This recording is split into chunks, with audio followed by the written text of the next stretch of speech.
Hashem Na'aseh v'Natzliach, shiur Torah. Baruch Hashem, good to be here. We had a good shiur last night. Talked about some interesting topics. Some of the questions that were asked after the camera turned off, I think were even better than the shiur, but what could I do? It's not my fault. I tell you guys to ask questions. You just wait for me to turn off the camera. But Baruch Hashem, we're going to continue the same usual MUSSAR, different questions that we have. We're not back to the Pirkei Avot series yet for the reason that I'm not really sure yet what is the next step as far as the next shiur. I know everyone's been looking forward, at least to some extent, to hearing about the Gehenom shiur that I've talked about already for the last month and even for the last couple of years. But to be honest with you, I'm not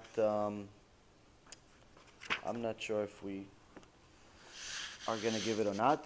And if we do decide to give it, I'm going to tell some of you to leave. And the reason why is because it's not as great as you think it is. It's not as fun, and it's not as exciting as some people think it is. It's one of those shiurs that's going to shock the Jewish world, Bezat HaShem, but sometimes if you're not prepared for it, it will shock you into a place that is very tough to get out of, unless you're going to get follow-up treatment constantly. So, on the opposite end of it, tonight, I wanted to do a shiur about something that, for whatever reason or another, people don't think we talk about, which is the love of God. You know, we constantly talk about, Baruch Hashem, for the last few years, about fear of Hashem, fear of the Almighty, and Yirat Shamayim, how it's the foundation of Judaism, how it's a Hashem Yitbarach himself said that, told the prophets, told Shlomo HaMelech, and many, many other times in the Torah, to Moshe Rabbeinu and so on, that the beginning of wisdom is the fear of Hashem, that one of the first handful of mitzvot, the fourth mitzvah, and the Rambam, is the fear of Hashem. It's one of the foundational principles of faith, is to fear the Almighty. And we talk about this extensively, about Yirat Shamayim. Number one, because it is something that's foundational.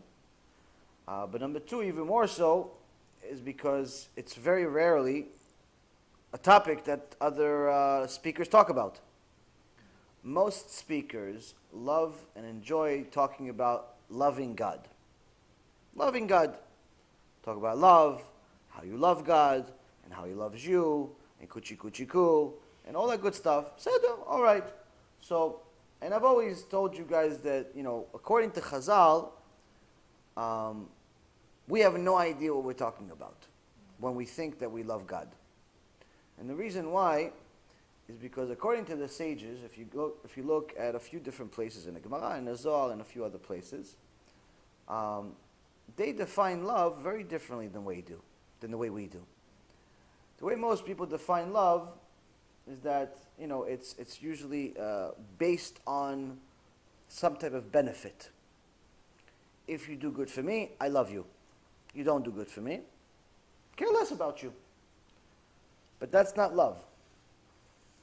Love means that you care enough about another to a point that it's beyond your control, without a care in the world about the outcome. Meaning, if you have a wife, you love her like this. You love her so much that regardless of whether she cooks, cleans, and does anything for you, you still want to give her good. You still want to do good for her. It has nothing to do with what she does for you. Nothing to do with it. We learned from Job, the prophet. There was a Noahide, a righteous Noahide. He says that even if God were to kill me, He was to destroy me, I'd still serve Him. And the Gemara in Masechet Avodah Zarah is a debate. Is that love or is that Yirat Shamayim? Is that love or is that fear of Hashem? It's a debate. Why is it a debate? Because there's a very thin line between the two. Why? Because the first thing you need to have is Yirat Shamayim. First thing you need to have is fear of the Almighty. First thing. Why? As soon as you acknowledge that Hashem runs the world, the one in your imagination, the one outside of your imagination, the one you understand, the one you don't understand, the one that's around you, the one that's in everything. Hashem runs everything. As soon as you understand that, or at least to some extent, immediately you should be scared. Why? Because if you want something to change, and your whole circumstances to change, like that. No questions asked. One day somebody's alive, 5 seconds later they're not. It's not like oh listen, you ready to die? Sure, I'll give you. There's no notice. There's no notice. Nobody gets a message. Hey, by the way, you have 5 days to live. So, when someone understands that every single second that they're alive, second, I'm not talking about a week, a month, a year, a lifetime, every second you're alive is a miracle. Second, you're alive, that means there was enough oxygen that went into your lungs. And your lungs had enough power without you doing anything. There's no battery connected to them. Your lungs had enough power to take it in, use it, get what they can out of it, and get something that they don't want out of it. That went into your blood system. Your blood system had enough power, energy, with no battery, to go through your system. And throughout your whole day, your whole blood goes through every single part of your veins. Every single cell of blood goes through your entire body. No battery, no nothing, no energy. And you have the ability to see, you have the ability to hear, you have the ability to speak, you have the ability to do all these different things. But little do we understand and realize that if just one tiny little blood cell, tiny one, not a big one, not like a cancer cell, tiny little cell just decides, I'm going to stop. No, I'm going to stop, I'm going to park over here, I'm going to hang out with a couple of guys, we're going to have a few beers, and we're going to stop over here. We're not going to move anymore, we're tired. We're on vacation. It's holiday season. We're on vacation, we're going to stop over here in this cell. This cell over here, right in this vein, me, Shmuli, Tzvika, Moses, Amos, this one, that one, we're all going to sit over here. Little do you know, you have a blood clot. Shem Menachem, heart attack. Yes, so this is not like a lot of it. A little bit.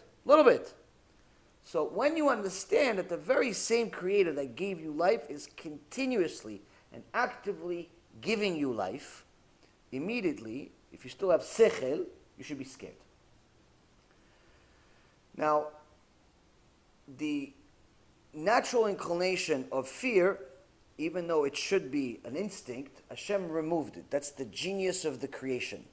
Because he knew, Rabbi Yisrael Misalant explains it in Or Israel, that he knew that if he made it a reflex, if he made it like a natural instinct for you to fear him, just like you do breathing, just like you do, eating, seeing, and so on and so forth, all the different things that you have in your body, just a natural thing that you do, if the fear of Hashem, which is extremely logical, it's very logical to fear the Creator, if the fear of Hashem came to you naturally, there would be no purpose for the world. Why? You would never sin.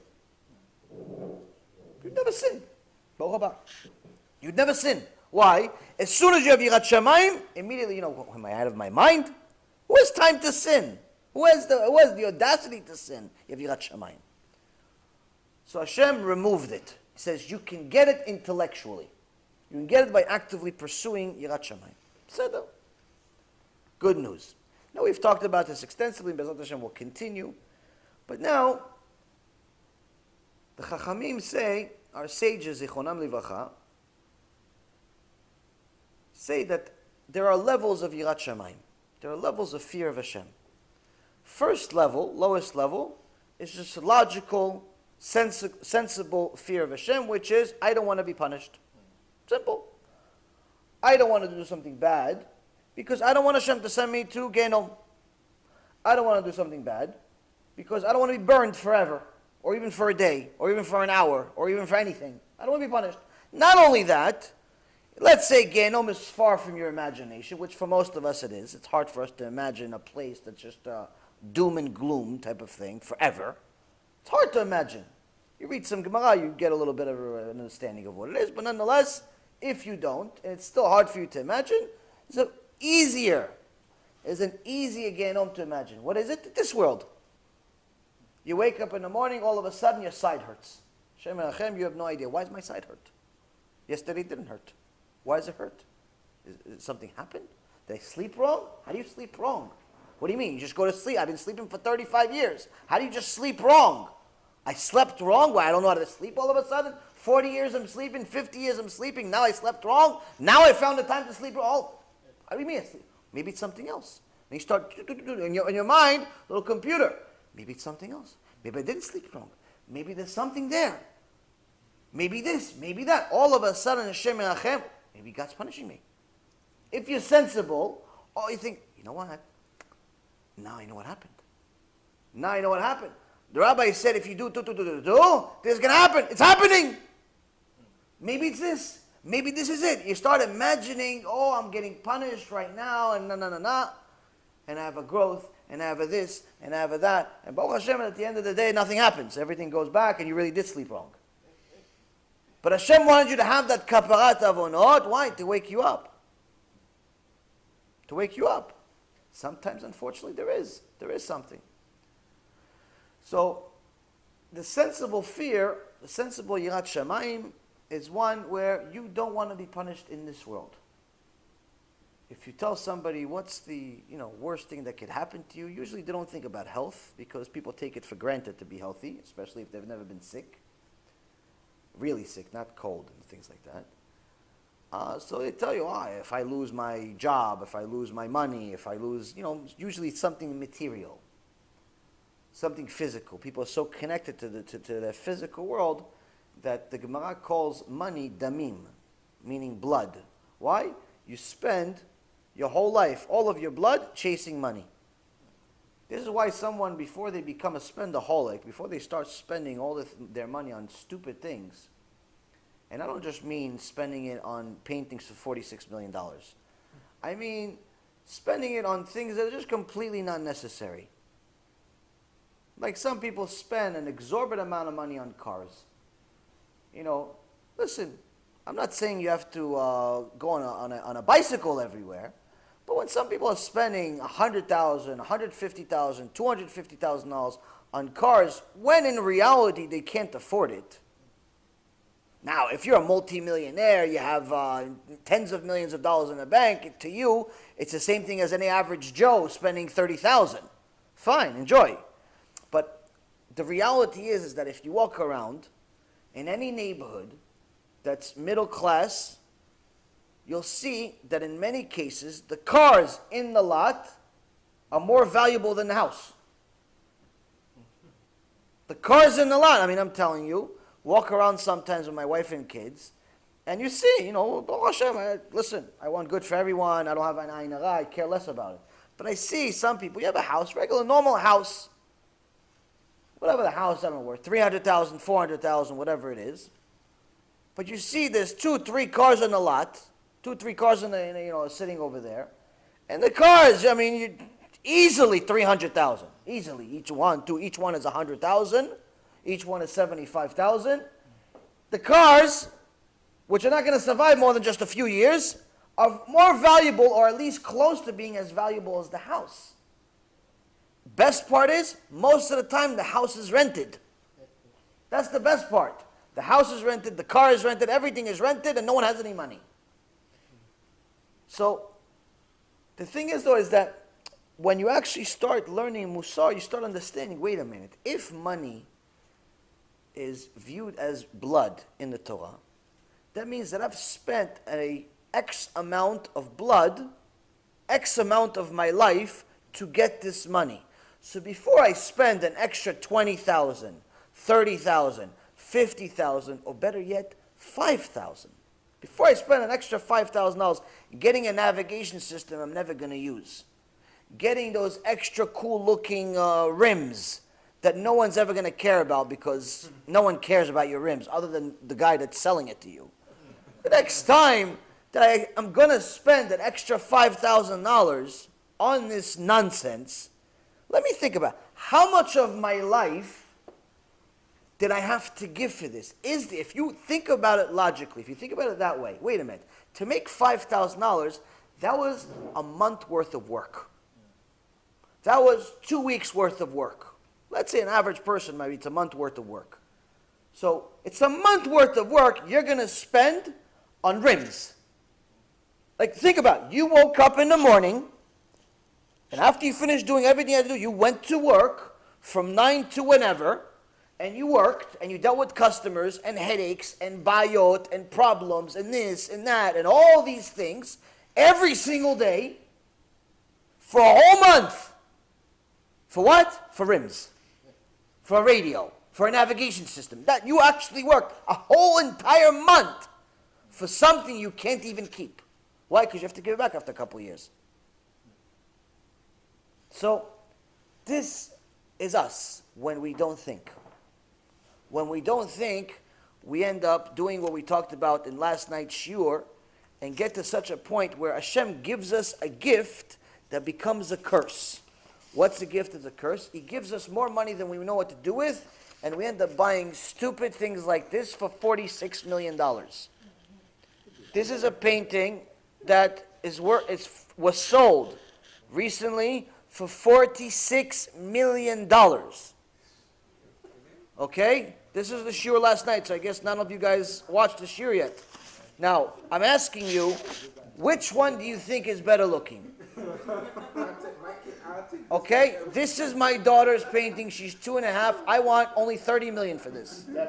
Only $30 million. There's more colors on this one. There's more action in this one. Look at the expression on this painting.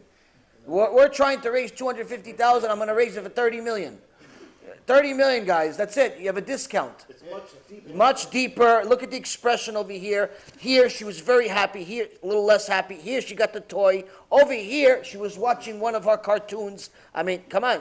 This was actually, I was upset. That's why there's black over here. She said, Abba is upset. And there's expression here. You guys don't know anything about painting. $30 million is a discount. This is what happens. When you're stupid, this is what happens, guys. This is what happens. You spend $46 million on this. So, my point is if the person learned a little bit of MUSSAR, learned a little bit of mamash, just erech elyon, the value of things based on the of HaShem, foolishness wouldn't happen.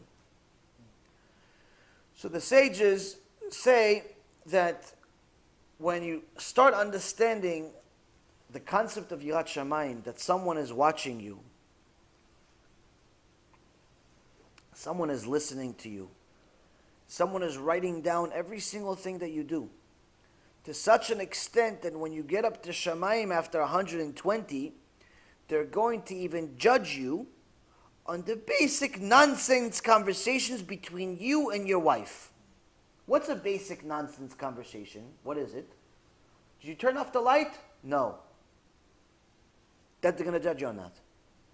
They're going to judge you. Did you say no?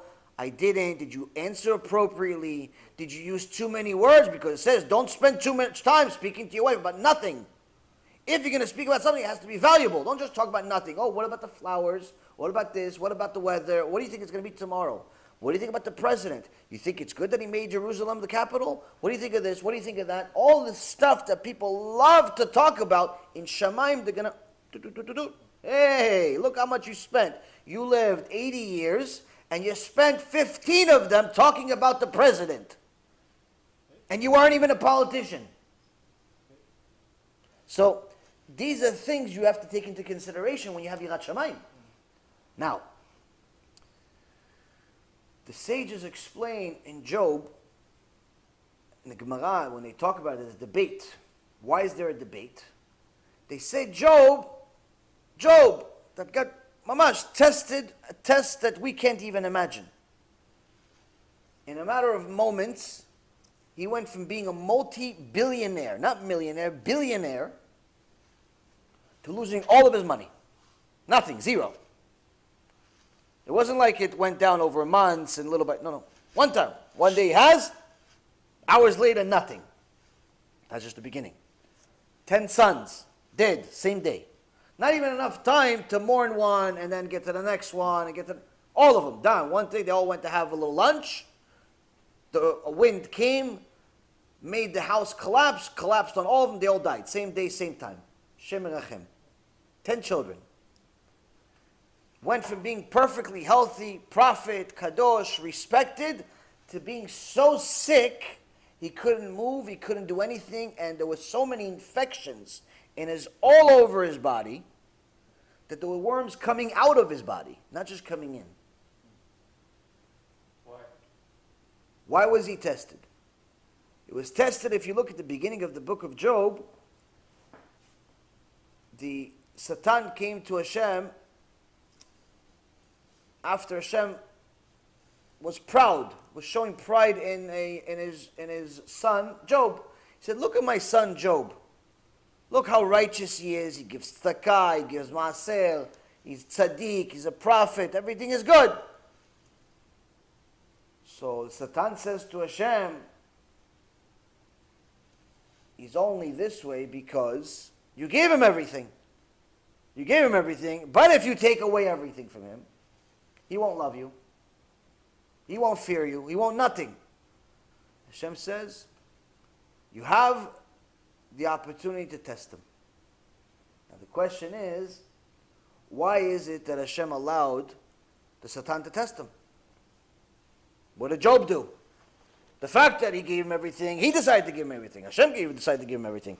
Why did he also give the Satan the opportunity to test Job? So now the Chachamim give a couple of reasons. Number one, Job was one of the 3 key servants to Paro. There was Yitro, there was Bil'am, and there was Job. When Paro HaRasha asked them, what should we do with Am Yisrael? Bil'am said, kill them. Kill them! They're going to torture you, they're going to this, they're going to that. He was an enemy of Am Yisrael from the beginning. His punishment eventually was getting killed and Gehenom forever. Yitro spoke out. Said, no, they didn't do nothing. They built your country. Look, don't you remember Yosef HaTzadik? Don't you remember Yosef HaTzadik? In this week's parasha, he built the country, he made you guys rich. And what are you going to kill them now? You're going to make them slaves? What are you going to do against them? The tzaddikim. Why are you going to go against them? And he realized they didn't like that answer. So he ran away. What was his reward? Eventually, he became one of the most righteous converts that ever lived. There's a whole parasha in the Torah called Parashat Yitro. Why? Based on Yitro. But what's the parasha about? Is it about Yitro? No. What's the parasha about? 10 Commandments. Matan Torah. Matan Torah. Job also agreed with Yitro, but he wasn't vocal about it. He wasn't vocal about it. He didn't say nothing. He just ran away. I quit. I don't want to deal with communists like you guys. Terrorists. Running away. Hashem says you sat quiet at a time of need, you're punished. Not allowed to be quiet. You have to be vocal. You have to stand up for the truth. Even though he was righteous, even though he wasn't like Bilam, chas v'shalom, he was a tzaddik, says you had to speak out. You made a mistake. So that gave, as soon as there was a kitrug in Shamayim, as soon as there was a case against him in Shamayim, Hashem says, okay, test him, go ahead, let's see. Let's see. Now he has to speak out. Why? Because he's defending his own life now. That's one reason. Another reason, the Gemara in Masechet Sukkah says that Hashem says to Job, there's a case against you that the Satan is bringing. What's the case against you? Case against you is that when you build a sukkah, there's a few different ways you build a sukkah. The word sukkah, samech, chaf, hey. 3 letters. But in Hebrew, unlike all other languages, the words are connected to what they actually mean. It's not like just some nonsense word that somebody made up out of their head. The words in Hebrew, in the holy language, not modern Hebrew, but just the holy language, are connected to what they have to do. So, for example, sus, horse, also means to go forward in war, which is exactly what is the nature of the horse, to go run into a war. He doesn't run away from a war. Sukkah also gives you a hint of the 3 different ways to build a kosher sukkah. Samech is a circle, or a square you could put. Meaning a sukkah with 4 corners, 4 walls. 4 walls. That's the mehadrin. That's the most kosher sukkah you can possibly have. 4 walls. It's a house, mamash house. Beautiful, the greatest sukkah you could possibly have. If you have 4 walls. Then you have the most common one, which is okay, which is the chaf. That's 3 walls. 3 walls. It's good. It's not the best, but it's not the worst. What's the least, but yet still kosher? It's the least. If there's no walls, obviously it's not a sukkah. If there's 1 wall, it's not a sukkah. If there's 2 walls, it's not a sukkah. What does it have to be? It has to be 2 walls and a small one. 2 walls and a little tefach. 2 walls and a... So Hashem comes to Eov, to Job, and he says, you had opportunities, you had this, you had that. Great, Baruch Hashem, Chazak Baruch. Paro asked questions, and you said, listen, I could speak out, but then I'll put my life in danger. You don't have to put your life in danger, technically. You don't have to put your life in danger for anybody. I ran away. I didn't say for, but I didn't say against. I ran away, saved my own life. It says, Chayecha Kodmim, your own life first. He says, this is the way you lived your life, in general. In essence, you just got by. You did the basic minimum. You did what you had to. You did what you had. You had tefillin, you bought tefillin, $400. Even though you had the ability to buy $2,000 tefillin, something mehudar, special, lifetime investment, beautiful, a tzaddik sofer, so on and so forth, you didn't do that. What'd you do? No, what is it, 400? What's the least I can get one for? That's kosher. Not kosher. You're not buying it from a reform that has eshet chayil inside the tefillin. You have a kosher tefillin. They have a tefillin, they print it from a printer, they put eshet chayil on it. They don't put the real parashot that you're supposed to. So, what's the least expensive one? 400? Okay, I'll get the 400. This is what they get little bar mitzvah boys usually. You have the $400 tefillin. Like for a little bar mitzvah boy, but you're 35, 45, 50 years old. Why? Because you just want to get by. I just want to get by. It's not that you don't have the ability, that you have the ability. Meaning, if that's all you have, that's all you have. Chazak u'baruch, no problem. But if you're making $50,000, $60,000, and you feel comfortable spending, $500 a month on your car, $1,000 a month on your car, but you're not willing to spend $500, $1,000, $2,000 on your eternity, it's a problem here. It's lopsided. Yirat Shamayim is having some problems.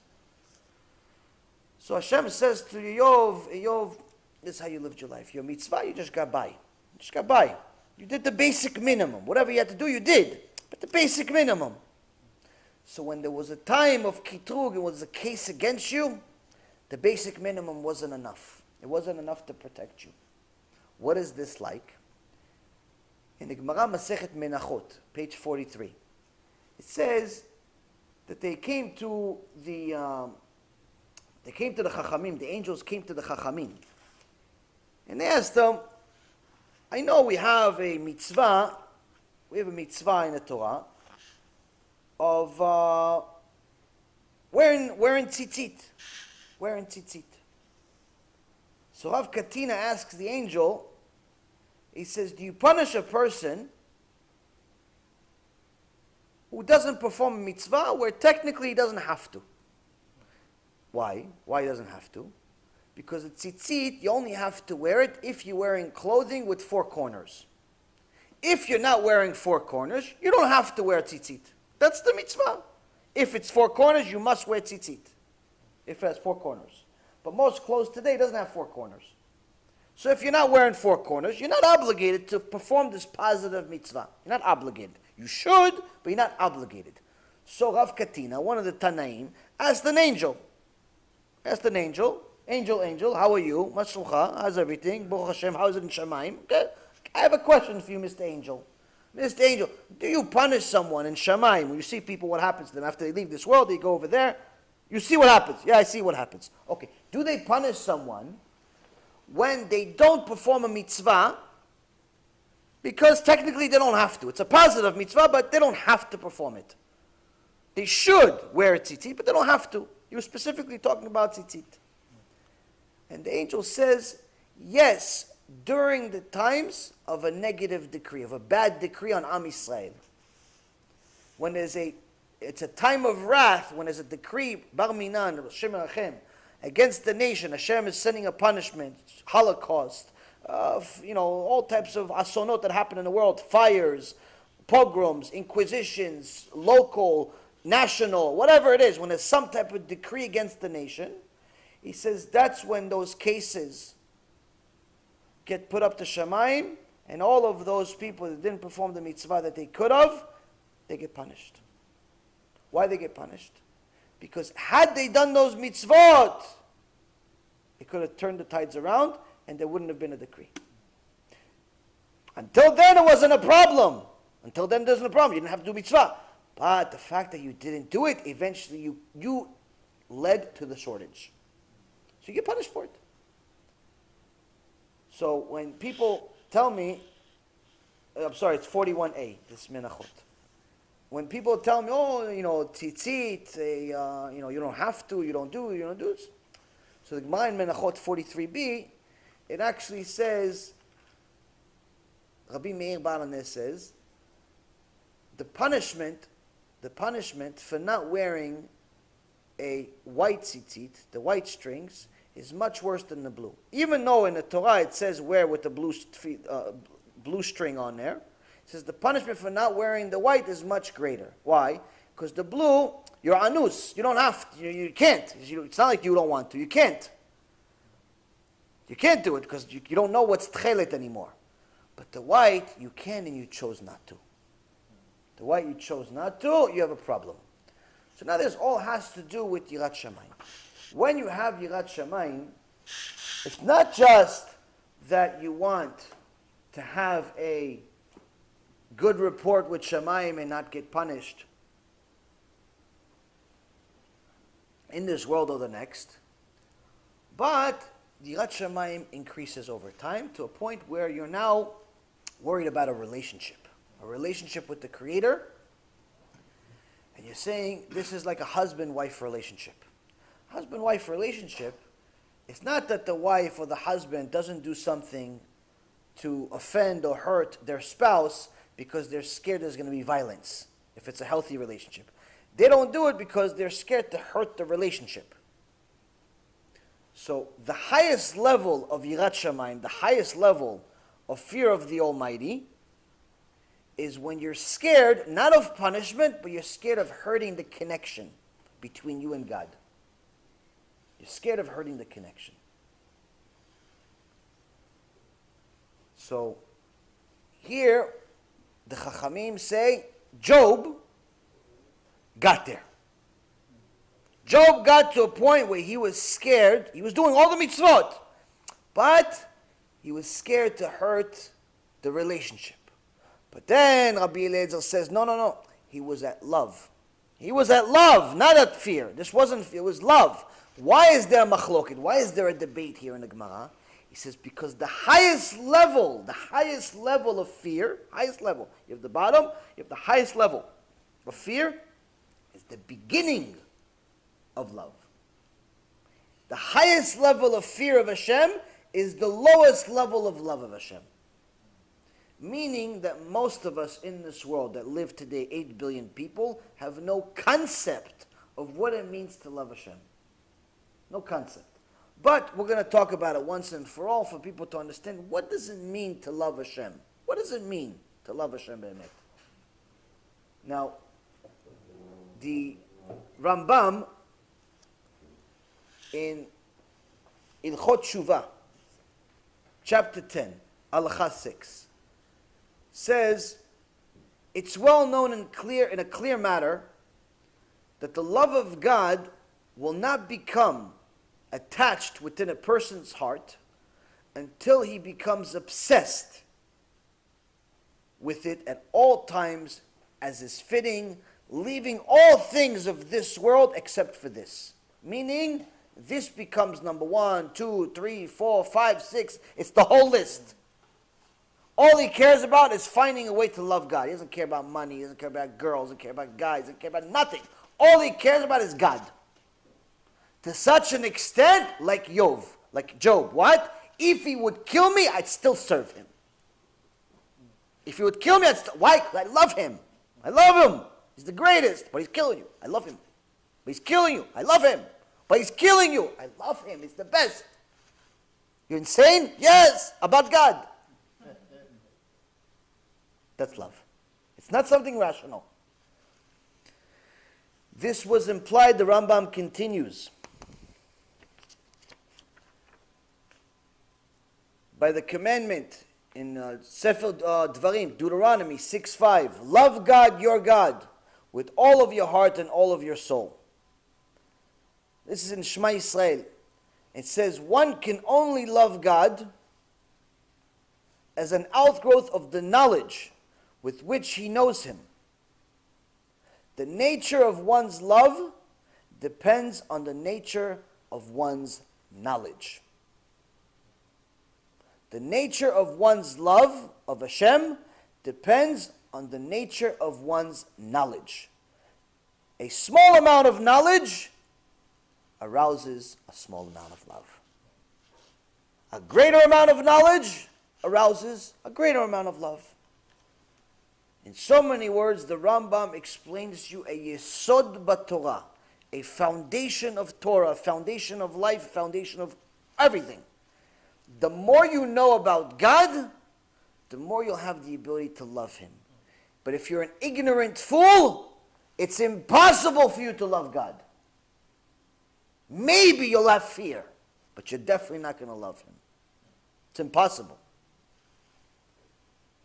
So, here we see that the equation has changed drastically. Why? Because most are ignorant about God. But they say, no, I love him, I love him, I love him, he's the best, I love him, I love him, I love him. He's the best.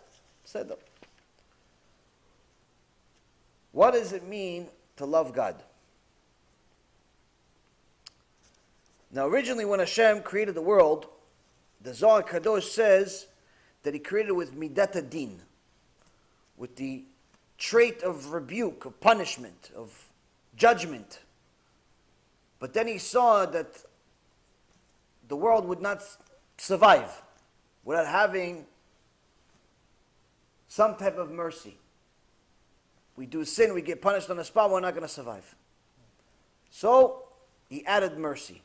But he never removed the judgment. Zohar Kadosh says, why did he never remove the judgment? Why just make it with mercy? He says, because the judgment part, the judgment trait of Hashem that he created the whole world with, that's what keeps the world going. It's not the mercy part that keeps the world going. It's the judgment part that keeps the world going. Why? Why is the rebuke? Why is the punishment the parts that keeps the world going? It says it stops the world from being the same as the generation of Noah. The fact that people get sick, the fact that people lose money, the fact that people get divorced, the fact that people have problems in their life, that keeps them at bay. That humbles people. The fact that one day you're, I'm president, I'm a principal, I'm millionaire, I'm this, and next thing you know, you're constipated, you can't go to the bathroom.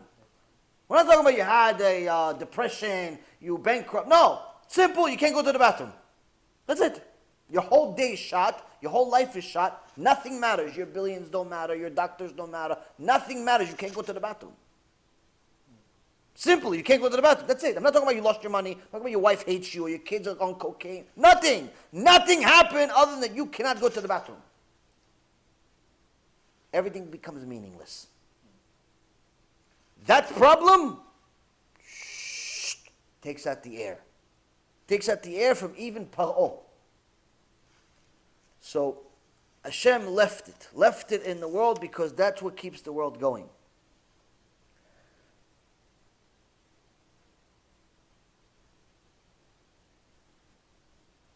Now, unfortunately, sometimes people still sin, even though they understand the concept of punishment. And they'll even tell you, I agree. I agree to this punishment. I agree that maybe the reason why I'm having so many problems, my husband is not treating me well, my kids hate me, my this, my no one's listening on this. I know it's because probably I'm not modest. But I can't do it. I swear I can't be modest. I have to wear almost no clothes. I have to act like nothing. You know, I deal with some people like this. I tell them, listen, you know, your husband is giving you problems. Your kids are giving you problems. Everything in your life is one big problem. All you have is problems. Maybe at this point you realize you need God. Oh, no, I agree with you, I need God. Of course, I pray to him all the time. I said, yeah, but if you pray to him all the time, don't you ask yourself once in a while, why isn't he answering? Well, yeah, it's a good question. Why isn't he answering? I said, because between you and me, he considers you praying to him naked. And it's not an appropriate prayer. You go to the King of Kings naked. Yeah, but he created me. Doesn't make a difference. It doesn't make a difference. Just because your parents saw you a little baby naked doesn't mean that when you're 20 years old, it's still okay for them to see you naked. Yeah, but he saw me naked. I came out of my mom's body. It doesn't make a difference. It's not appropriate. Yeah, but she's my mom. It doesn't make a difference. Yeah, but he's my dad. He's also a guy. It doesn't make a difference. Anyone with a little sechel knows it does not make a difference. It's not appropriate. It's not appropriate. It's not appropriate. Even more so with the God. Even more so with God. So if you're praying to God with no kisui rosh, if you're praying to God with no kisui guf, if you're praying to God in an inappropriate way, don't be surprised he's not answering. Don't be surprised. But some people are tough. Tell them that's the answer. He said, you know what? I agree. It's tough. Okay, it's tough, but you want your prayers answered. And they still go until Hashem breaks them. It's like sometimes Hashem has to break somebody in order for them to wake up. It's like they're a goz. It goes like a nut crack. Walnut. Almost like a walnut. It's beautiful stuff, amazing, delicious stuff inside. But until you get there, Hashem and Hachem is like sweat coming out of your eyes. Some people are like that. You tell somebody, listen, you need to work on your midot, you need to stop being angry, you need to stop being cheap, you need to stop being this, stop being this. You got to work on yourself. Yeah, I know you're right. But it's impossible for me. It's not impossible for you. Saying that is kfirah, by the way. It's heresy. Why? You're saying Abba in Shamayim gave you something, gave you a test you can't pass. That's not an Abba. Abba doesn't do that. Hashem doesn't do that. So,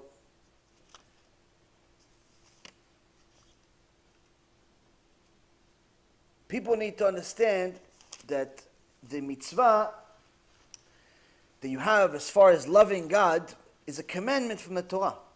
It's a commandment from the Torah. It's not like it's a level you should aspire to, hopefully one day. You're obligated to do it. But now, if we just learned that to even get to the highest level of Yirat Shamayim is almost impossible for most people in this world because they don't even know they need it. How are we going to get to love? Well, first we need to learn about it. Now, during this amazing last 8 days of holiday of Chanukah, we read the Hallel. Hallel every day. And Hallel is beautiful.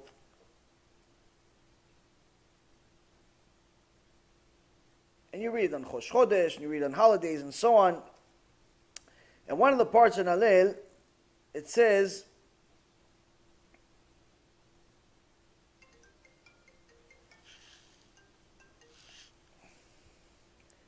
in one of the parts, it says, Hashem is going to punish all of this idol worship, all the idols themselves and the people that have made idols.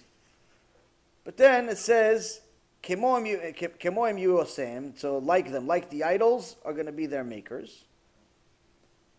And then it says the ones that are not. What are the ones that are not? How they symbolize they're not? It says, Kol Asher Botech Bahem, anyone that relies on these idols gets punished. Now, Israel B'tach Ba'Adonai. Am Yisrael trusts Hashem. Izram u'maginam, and because of that, He helps them. He's their shield. בית אהרון ביטחו באדוני, עזרא ומגינמו, יראי אדוני ביטחו באדוני, עזרא ומגינמו. The house of Aaron trusts in Hashem, and because of that Hashem is their shield and He helps them. The people who fear Hashem trust in Hashem. Because they fear Him, they end up trusting Him. And because of that, He ends up being their shield. So how do we get to that point? How do we get to that point?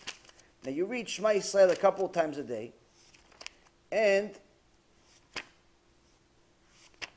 you should know Shema Yisrael by heart, but you're still supposed to read it. Still supposed to read it. Gives you, helps you with kavanah, helps you with understanding what the words mean, and so on. But it says exactly what you need to do, what your purpose in life is. It says, after you say Shema Yisrael, Adonai Eloheinu Adonai Echad, it's a verse in the Torah. Then you say, Ve'afta et Adonai Elohecha, Bechol levavecha, Ubechol nafshecha, Ubechol meodecha.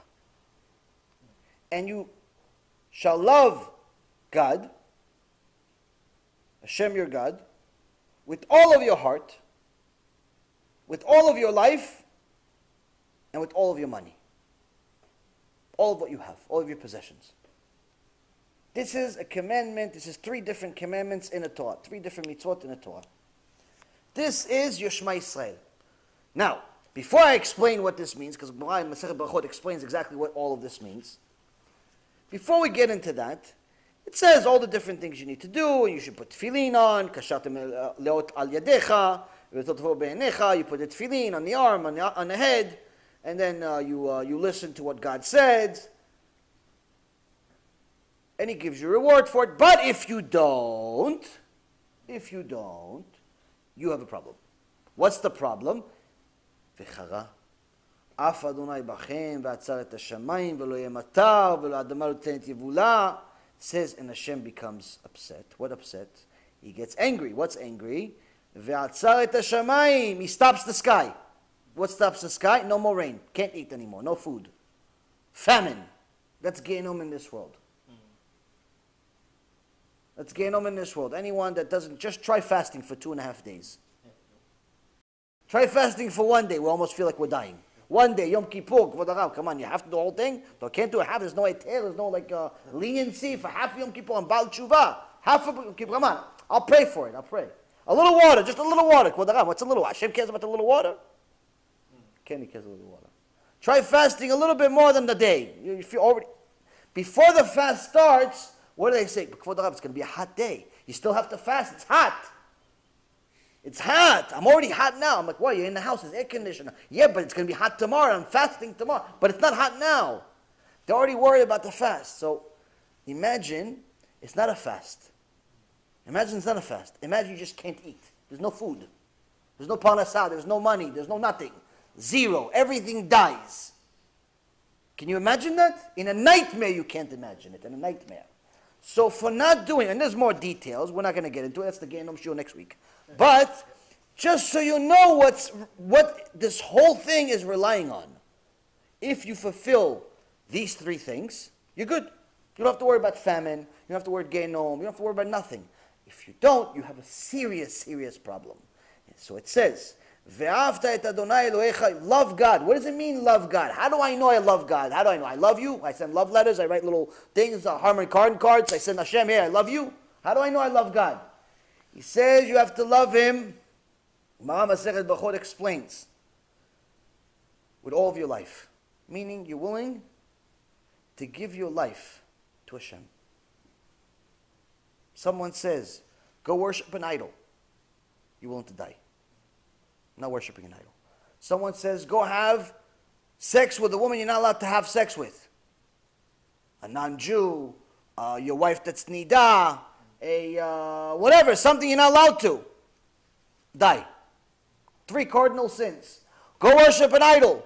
Go this. Go, not doing it. Willing to die for Hashem. Simple. You must love Hashem with all of your heart. What's all your heart? Every moment, every opportunity that you have to think about God, that's all you think about. Which means all the time. All the time you're thinking about, how could I serve God? I'm going to learn Torah. I'm going to do mitzvot. Like the Rambam says, how are you going to gain knowledge? How are you going to love God? Gain knowledge. So you're learning Torah. You learn here, you learn there, you learn in the morning, you learn at night. You're doing whatever you need to do. Baruch HaShem. Baruch HaShem. Everything's good.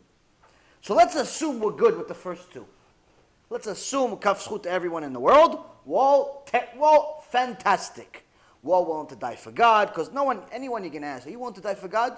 For sure. It's not even a thought. Why are you even asking me? Asking me? You know who I am? You know what kind of tzaddik I am?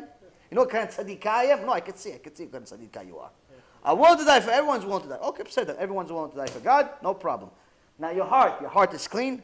You don't have any questions for God. You know, when there's a little bit of kaparat avonot, you have a little headache, you're not asking God, why is he doing it to me? When the kids are sick, you're not saying, God, come on, Hashem, you're not paying attention. No, fix this. Your heart's clean. Every time you have an opportunity to think, good, okay, said no problem. So what's the last one? What's the last stamp? Money. Gemara Masechet Shabbat says when someone goes up to Shamayim after 120, they go to the Bet Din of Shamayim. They ask him questions. Not that they don't know, but they give you the opportunity to, in essence, testify against yourself. Because you have to sign the decree at the end. One of the main questions is, did you study Torah? You made 18 for the Torah. You learned Torah. You made time to learn Torah every day. Good. You conducted your business with emunah. What does it mean, conducted your business with emunah? Aside from the obvious of you were honest, did you give maaser? Did you give the appropriate tzedakah? Did you steal? Did you do things that were dishonest because you weren't so sure if God's going to give it to you in an honest way? Did you work on Shabbat? Did you do things to cut some corners? Did you get upset that someone opened a competition across the room and you got upset at God because competition is next door to you? Did you help somebody that needed your help even though he was also competition? Competition came to you, but he's a Jew. He says, listen, I need some help to get a supplier for all this stuff. Do you know anybody? No, I don't know. My supplier is going out of business. Why is your supplier going out of business? Why? You can't help him out? He's a fellow Jew. Why can't you help him out? Why can't you help him out? Why? He's going to steal from you? This is one of the biggest problems plaguing our people today. People constantly think that someone's stealing their parnassah. To such an extent, I can tell you a personal story, to such an extent that this is plaguing also the religious world. Don't think it's just a problem with secular people. I had a rabbi contact me one time, and he tells me, listen, can you please not post your charity in my group? Don't post, because sometimes we post posts, different things. Anyone that wants to donate their $3 or $10 or whatever they want to donate, or $30, whatever they want to donate. We'll do a kiruv, CDs, so on and so forth. Once in a while we get lucky, we get $100. But this bothered this rabbi. The whole $100 that I get, maybe once in a blue moon, it bothered him. Now I'm thinking to myself, wait a minute. This chutzpan is in, him and his team are in 7 of my groups, each that have hundreds of people. He has this little homeless group of 50 people they added me to without telling me. And you're complaining to me? You post whatever you want. I actually tell my people to donate to you. They have a drive, they have something, they need something for the Beit Knesset, they need something for the kol, they need something. I tell people, donate, it's a good cause, do it. What does he do? He comes to me, he goes, no, please, the board of our Beit Knesset told they don't like to see other charities.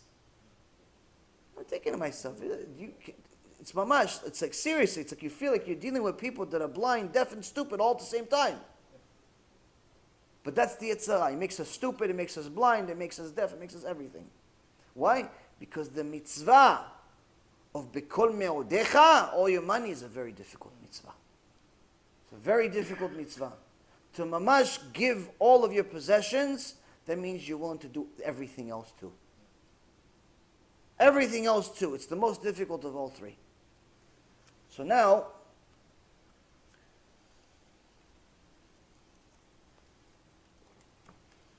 sometimes a person doesn't understand. Doesn't understand. So you tell them stories of some of the tzaddikim, and they say, you know what? These are tzaddikim from 2,000 years ago, from a long time ago, from this, from that. Say, no, you know what? It's tzaddikim now. Rav Steinemann, alav shalom, just passed away. Big loss for Am Yisrael. Dor shel Yatomim, a generation of orphans. We're, chas v'shalom, nearly running out of Gdolei Ador. But what a lot of people don't know about Rav Steinemann is literally the amount of opportunities that he had to fail. The amount of tests that he had in his life, we can't even count. So, Rav Levinstein told my Rav, and he was connected to Rav Steinemann, a few stories that maybe are not so popular or perhaps known, and each one of the stories is better than the next. So first and foremost, millions and millions of dollars passed through his hands. People, millionaires, billionaires, would love to give anything that's related to him. Anything that's related to him. But he himself, if you look at any of the pictures, you look at any of the videos that you have of him, he lived in a 5x5 house. Bed is the same as chair, with the table. Oh, the whole house was maybe worth $5. Living conditions, none of us will be willing to live in it for 5 minutes. Forget about a lifetime, a week, a month, nothing. 5 minutes, none of us survive in it. You see videos online. Type in his name, see him talk, you see what he lives in. It's unbelievable. His bed was made out of milk cartons, milk crates. That's what held up the mattress. You see a couple of Hasidim, one of the amazing videos, a couple of Hasidim come to him and they say, Kvod Harav, yeah, we have this problem. What's the problem? Yeah, this student, keeps applying to come to the school, to our yeshiva, and we really, we don't want to let her in. We don't want to let her in, but the father keeps complaining. He keeps making a balagan. We thought maybe you could talk to the father. Maybe you could tell him to just go somewhere else. So Rav Steinman says, wait, before I tell him to go somewhere else, why? What's wrong with his daughter? What's happened? Why can't she come? No, it's complicated. Well, what's so complicated? What is it? What is the complicated? It's good. No, what? It's Baal Tshuva, Kvod Harav. It's a Baal Tshuva. It's a Baal Tshuva, Kvod Harav. It's not good for the kids to be next to these Baalei Tshuva. It's not like us.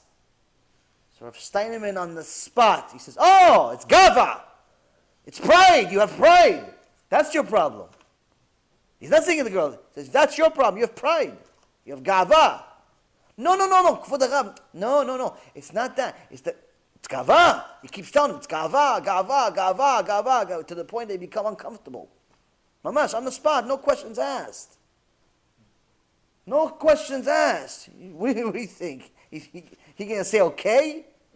He says, you know what? If I studied in yeshivot, people that study with me, they were Baalei Tshuva. They're Gdolei Ador now.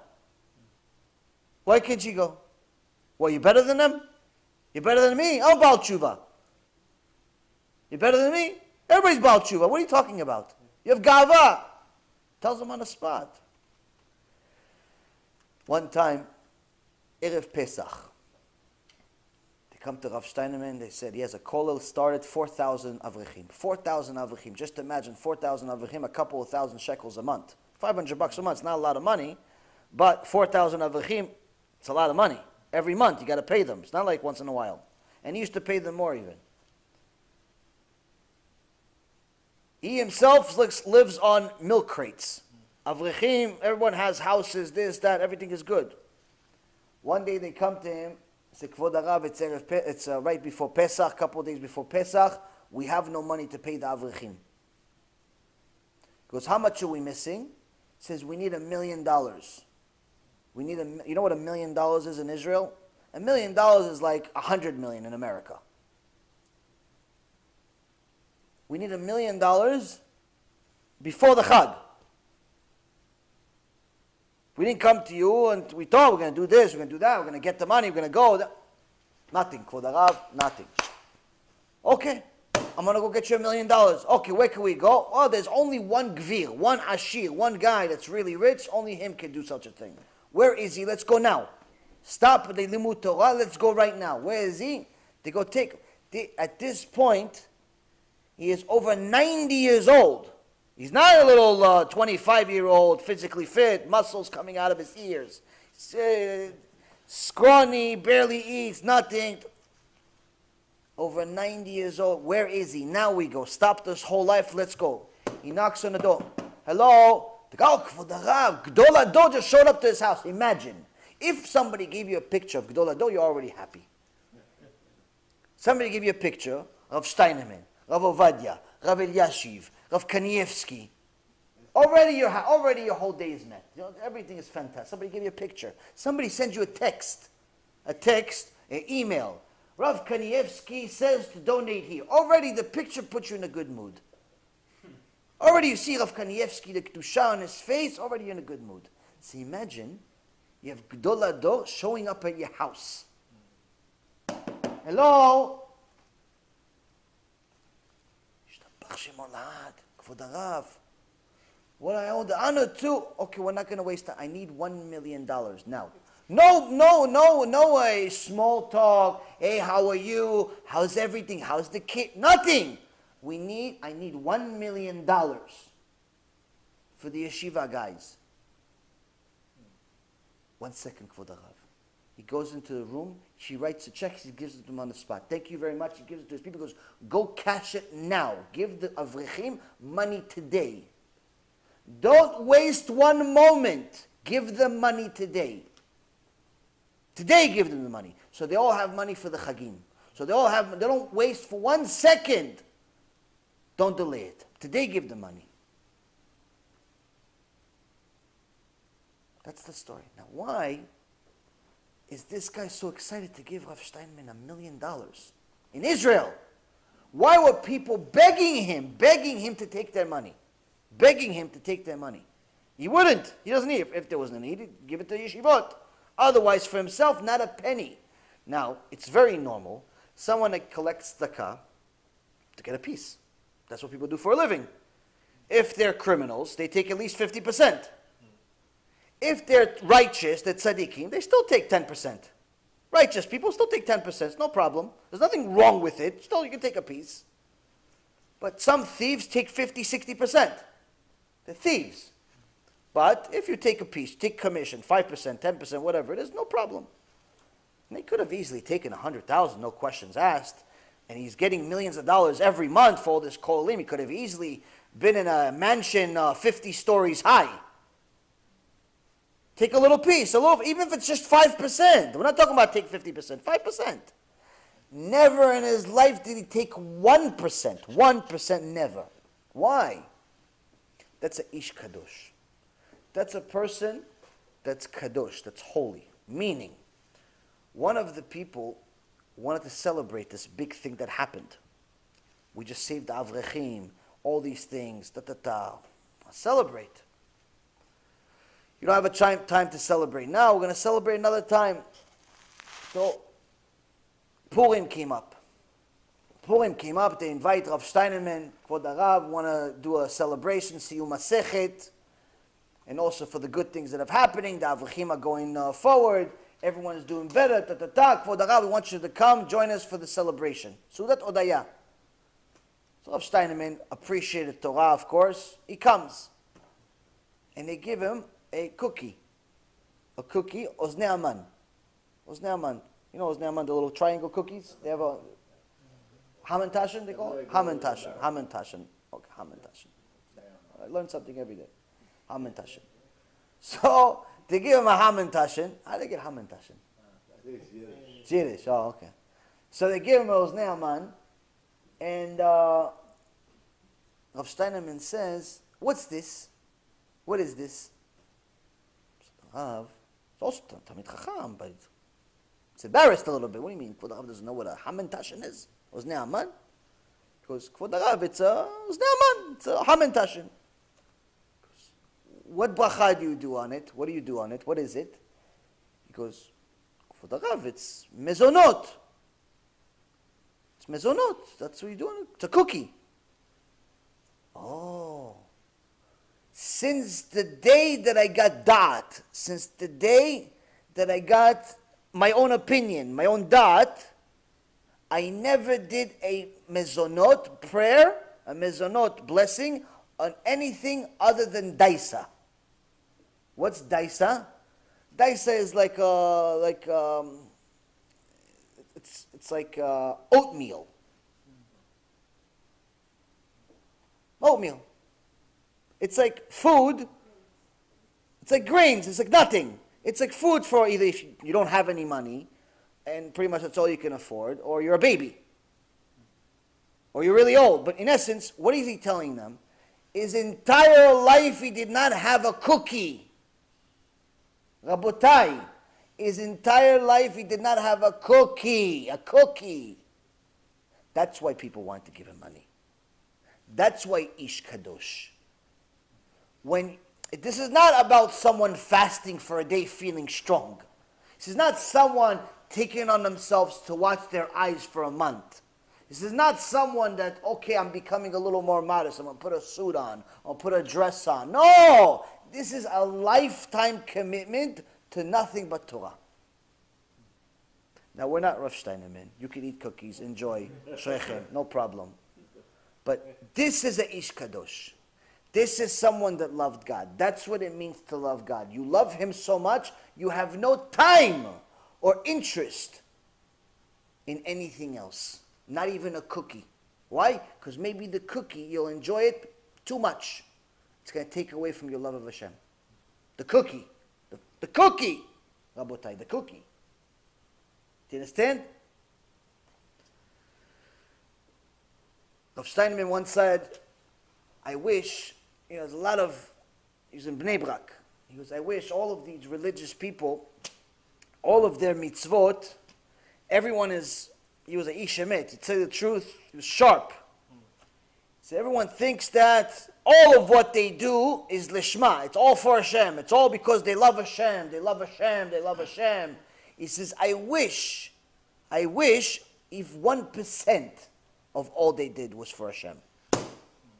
If 1% of all of the mitzvot that everyone does, just 1% was really for Hashem, just 1%.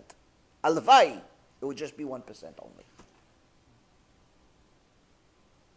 In essence, he told you what I've been trying to tell people for years. He just did it in 5 words. I've been doing it 2 years trying to figure out a message. He just did it in 1 sentence. That's the chokhmah of a Ish Kadosh.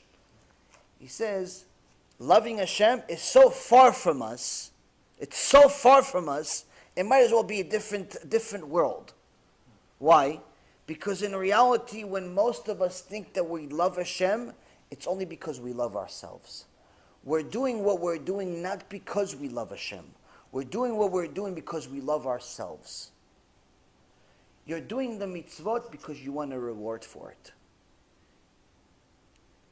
You're doing something because it makes you feel good. You get something out of it. You're not like Eov. You're not like Job where you say, even if he were to destroy me, I'd still do it. We're not at that level. We're not doing it lishma. No, I'm teaching lishma. I'm learning lishma. Meaning just for heaven. I'm learning for that. No, what do? We learn because we want to tell everybody else we know. As soon as someone learns, first thing they do when they finish, hey, oh, did you learn today? Did you learn today? They call their friend, oh, did you learn today? Oh, you didn't? I just finished. You know what kind of tzaddik I am? I just finished. Oh, you didn't learn today? I got it already. It's 8 o'clock in the morning. Oh, I finished. That's it. That's what I'm talking about. I finished learning at 8 o'clock in the morning. That's how much I love God. You didn't learn for God. You learned to go tell somebody, hey, I finished learning at 8 o'clock in the morning. I'm already finished. You want the kavod. That even though, makom shelo lishma balishma, even if you start with intentions that you're not supposed to, eventually it ends up being maybe will be good intentions. But nonetheless, it's not what you say it is. It's not because you love God. Someone says, no, but I do kiddush all the time. Yeah, you do kiddush because that's how you get show off for everyone what kind of house you have and what kind of food you make and what kind of Baal Chesed you are. Oh, but I give tzedakah. The school is raising money. There's a yeshiva raising money. $2.5 million they want to raise in 32 hours. Ashrem, asher chelkem. May they succeed. Now people say, hey, I just donated. You see, I donated 100,000. I'm an alumni of this school. I did tshuva because of this school. I donated 100,000. Tzaddik, I love Hashem. You don't love nothing. Only reason you did it is because on the website they say, so-and-so donated 100,000. That's why you did it. If they didn't put your name, you wouldn't donate squat. Maybe you donate chai, $18 you donate. You wouldn't donate the 100,000. Let's call it spade to spade. Let's be honest with ourselves. Okay, you donate. You get the mitzvah, you donated. But don't pretend like you did because you love God so much. Because if you did, you wouldn't have waited for them to need the $2.5 million. They would have already had it from you. If you loved God so much, they wouldn't need to ask you. You would have loved God so much, you would have thought about what does God want me to do now? Because that's all I can think about. All I can think about is what does God want from me? No, what do you think about? You thought about going to make the 100,000 so you can give it. You understand? So that is our confusion. We're so tied to material that we literally it's become part of us. Now the Saba Min Vardok used to be a very, very successful businessman. And he ended up had the schut to become one of the Talmidim, Amuv'akim, one of the key students of Rabbi Yisrael Misalant. I told you the story, they met on a train and so on. Now he took all of his businesses, all of his money, and he spread it everywhere. He left nothing for himself. Because once he saw the emet, once he saw the truth of Torah, of Hashem, of just literally the purpose of life, it got to a point where it started disgusting him. It got to a point where money started being disgusting to him. Now people always ask, if money was so disgusting to him, how is he able to get so much money to build all of these yeshivot from this ashirim? So one time he goes to this gvir, this wealthy guy, and asks him for money. And the guy gives him a buchta, big amount of money. No checks back then. It's cash, gold, and so on. Now there's another rabbi, Talmid Chacham, right after him online. This guy was a well-known ashir, well-known rich guy. So you'd have, different people. They come at a certain time. So it was like a line. So the Saba Min Vardok gets an enormous amount of money. Just a second later, another rabbi comes, and it's well groomed, He gives him money, he gives him a little donation, but the Saba Min Vardok, let's say he gave, hypothetically, $1 million. This other guy, he gave him 10,000. Still mechubad, it's still a alvayalenu. Somebody donate. So the Rav says he was also Talmid Chacham, also had a yeshiva, no difference. But he said, he had a little bit of chutzpah. He's a Jew. He wants to ask the gvir. He's like, listen, Baruch Hashem, you gave us tzedakah. Thank you very much. I'm not complaining. I just want to know, what's the reason there's such a big difference from what you gave him, the Saba Min Vardok, to what you're giving us? I mean, he has a yeshiva. We have a yeshiva. He has students. We have students. He's a rabbi. I'm a rabbi. Why? Is it because he's a bigger Talmid Chacham maybe? Is it because you think he has more Yirat Shamayim, more Ahavat Hashem, more love Hashem? Like, what's the reason? I just want to know. I could work on myself. Bezrat Hashem, maybe I have the schut one day to get more. I just want to know. That's the only reason. Not complaining. So the Ashir, the wealthy guy, his name was Zalman. He says, when you came to me, I can tell that before you left the house, you asked your wife how you look. You groomed yourself, took care of yourself, your suit, your shoes, your this. You came because you were about to meet me. And you want to impress upon me and give me respect because you respect the money. Now, because you respect the money, I want to keep it. I want to respect the money too. You respect the money, I respect the money. So I want to keep it. Why would I want to give you something you think is good? We both agree it's good. So why would I give you something I think is good? I want to keep it to myself. But the Saba Mina Vardok, when he comes to me, there's no grooming, there's no nothing. He comes with the mud on his shoes. It's no second things. He comes in and he says, Zalman, Zalman.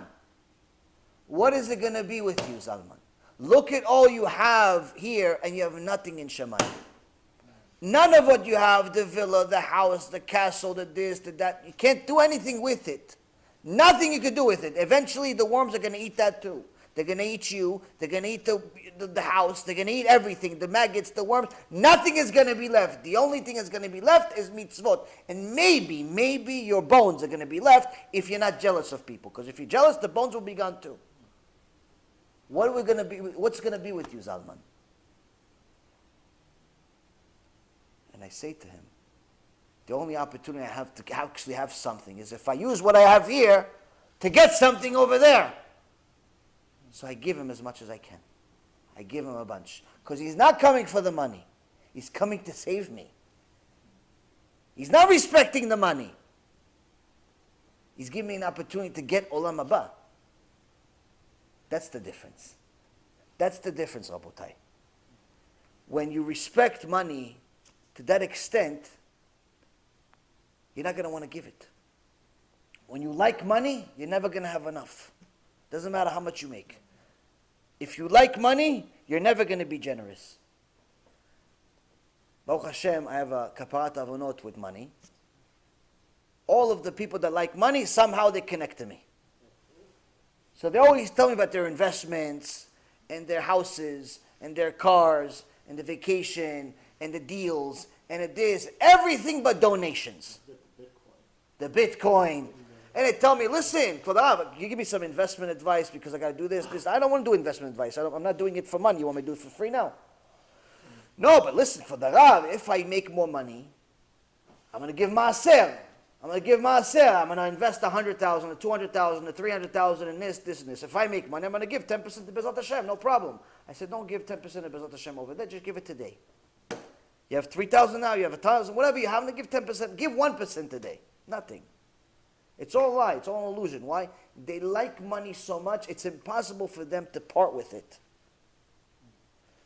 This is also one of the reasons why sometimes people like to give me money in my hand, and I always try to run away from it. As soon as I started learning and seeing the outcome of it, I try to tell people, don't give me money in my hands. Don't give me cash. Don't give me check. Don't give me nothing. Just give it on the website. Go send it on the website. Send it in the mail. Don't give it to me in my hands. Don't give it to me in my hands. Number one, if you continuously give me money in my hands, you're going to stop wanting to learn from me. This is already a Gemara. It says you lose honor, you lose respect for the teacher once there's money exchanging hand to hand. That's number one. Number two, even more so, this is the best test of whether you really want to give it for the right reason or not. If you want to give it for the right reason, immediately when you get home, you're going to go on the computer, or you're going to go on your phone, or whatever it is, you're going to do is $100, $1,000, $1 million, whatever it is, Bezat Hashem, good luck, thank you very much, Chazak Baruch. You're not going to forget. Why? It's burning in your heart that you want to give to go save Jews. You want to save your brothers and sisters. You want to go save people that love God. You want to save people out there in the world. It's burning in your heart not to be a partner. It's burning you. It's killing you. You're going to go home. You're not even going to go home. You'll go in the car. In the phone, you're sending the money. You can't stand it that you're not part of it. But if you're trying to earn my kavod, you're not going to do it at all. You're not going to do it at all. Why? He's not going to know. I'm going to suit the computer. I want to see him when he gets it. I want to see his reaction. First of all, you should know. Baruch Hashem, I don't have that tikkun. You can give me $1 million, it still means nothing to me. It didn't mean anything to me in the past, it doesn't mean anything to me now. Baruch Hashem, I don't have that tikkun. But the point is that sometimes I see people, they want to give me money. They say, oh, no, I tell them, no, go give it on the website. They never give anything. Why? It's not the same. It's not the same. Now, I usually like to mess with rich people. Even when I was in Wall Street, I used to like messing with them, because I think that people with pride, usually they deserve to be messed with. So, for example, sometimes you have rich people, they get upset when you reach out to them and they don't know you. Like, for example, we cold call somebody and say, hey, listen, you want to invest with us, so on and so forth. And sometimes people get upset. Who are you? How is this? Even if they end up doing business with you anyway, there's always wonder how you got their name. Like, it's so important. Like, their name is in some safety box. So anyway, somebody just the other day, a day or 2 days ago, reminded me of this. Because I sent an email. I have an email list. I sent an email to people. And he sent me a reply. He said, how did you get my email? Like, his email is so special. How could I get it? First of all, he gave it to me himself. He just doesn't remember. It was many years ago when I was in the business world. But that's besides the point.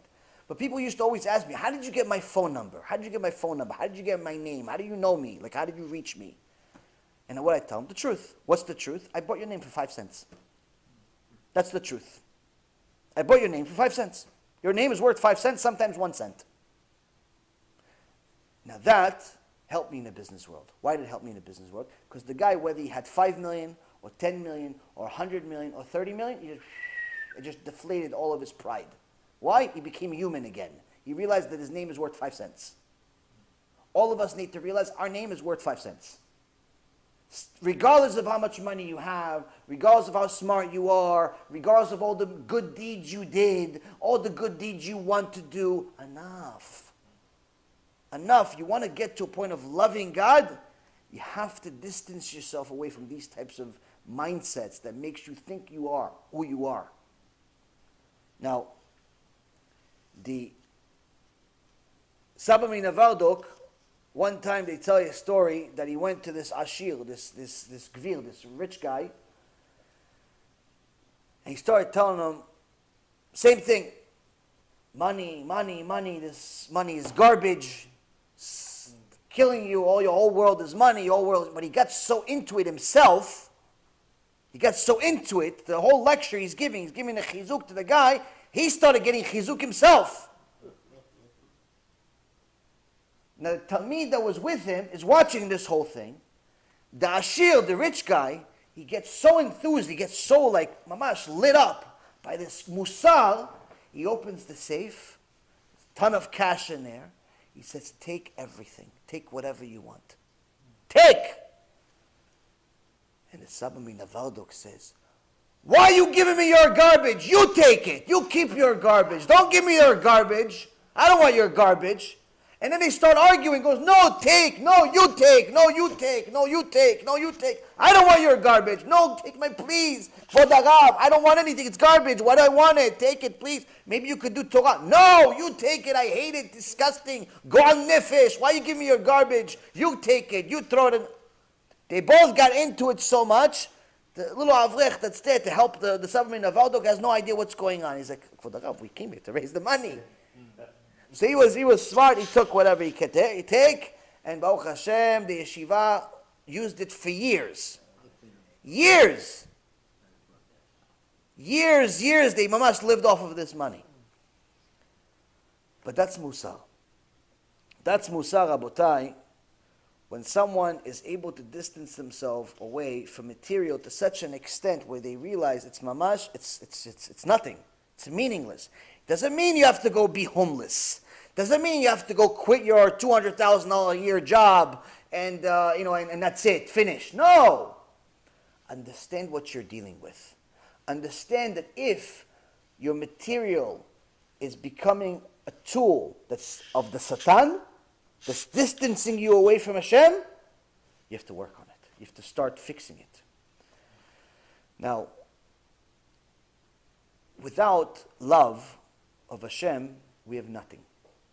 We have nothing. Without aspiring to love Hashem, we have nothing. Now, when we have something getting in the way, whether it be money or other material, we're literally losing the match before we started it. What is it like?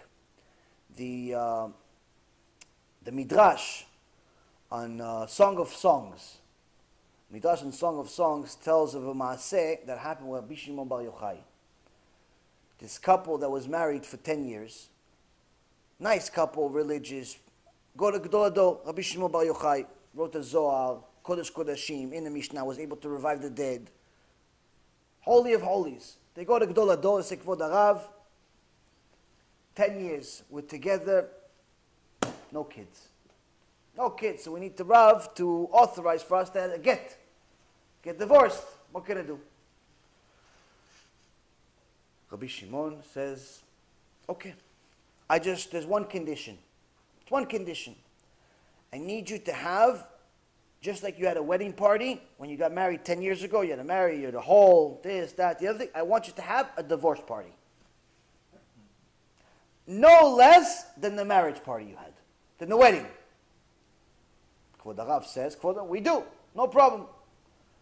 They start sending invitations to everyone. Invitations alone's a couple of $1,000. The hall is $10,000. The food is another $20,000. Next thing you know, $50,000, a divorce party. Imagine the busha here. You have a divorce party, but you have to be happy. Why? Gdol Ador just told you have a divorce party. Okay, divorce party. Gdol Ador says we do. What can we do? They hove, everyone's this, everyone's celebrating, Dvar Torah, whatever. But you should know, halacha is, once there's a decision that you're going to be divorced, you're no longer allowed to be with each other. No longer allowed to be in a room alone. So at the end of the party, the husband goes to now his ex-wife, because tomorrow they have to officiate it with the Rav. Final notice with the Rav, that's it, finished. But as of now, it's still not finished yet. He says to his wife, listen, Baruch HaShem, we had 10 good years. Thank you very much. But listen, this is very hard. I'm going to sit here, I'm going to have a couple of drinks. You go to the house. Go to the house and take anything you want. Take everything you want. Take what's the most valuable thing to you. Take it. I'm going to be here, I'm going to have a couple of drinks. It's good enough. Every woman in the world that wants to get a divorce right now says, who's this husband? I want to marry him. So now, this husband has a couple of drinks. He falls asleep. The next morning he wakes up and he sees, who's next to him in the bed? His wife. Shalom. Not allowed. It's a sin. What'd you do? He says, what do you mean what? The wife says to him, what do you mean what I do? I did what you said. What do you mean? You said, get the most valuable thing in the house. What do you think is the most valuable thing in the house for me? It's you.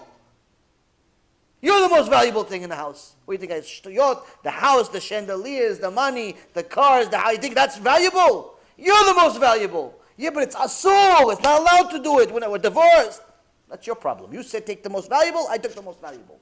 You want to go deal with Rabbi, go do Rabbi Shimon Bar Yochai. Go. Okay, we have to go see the Rav. They go see the Rav.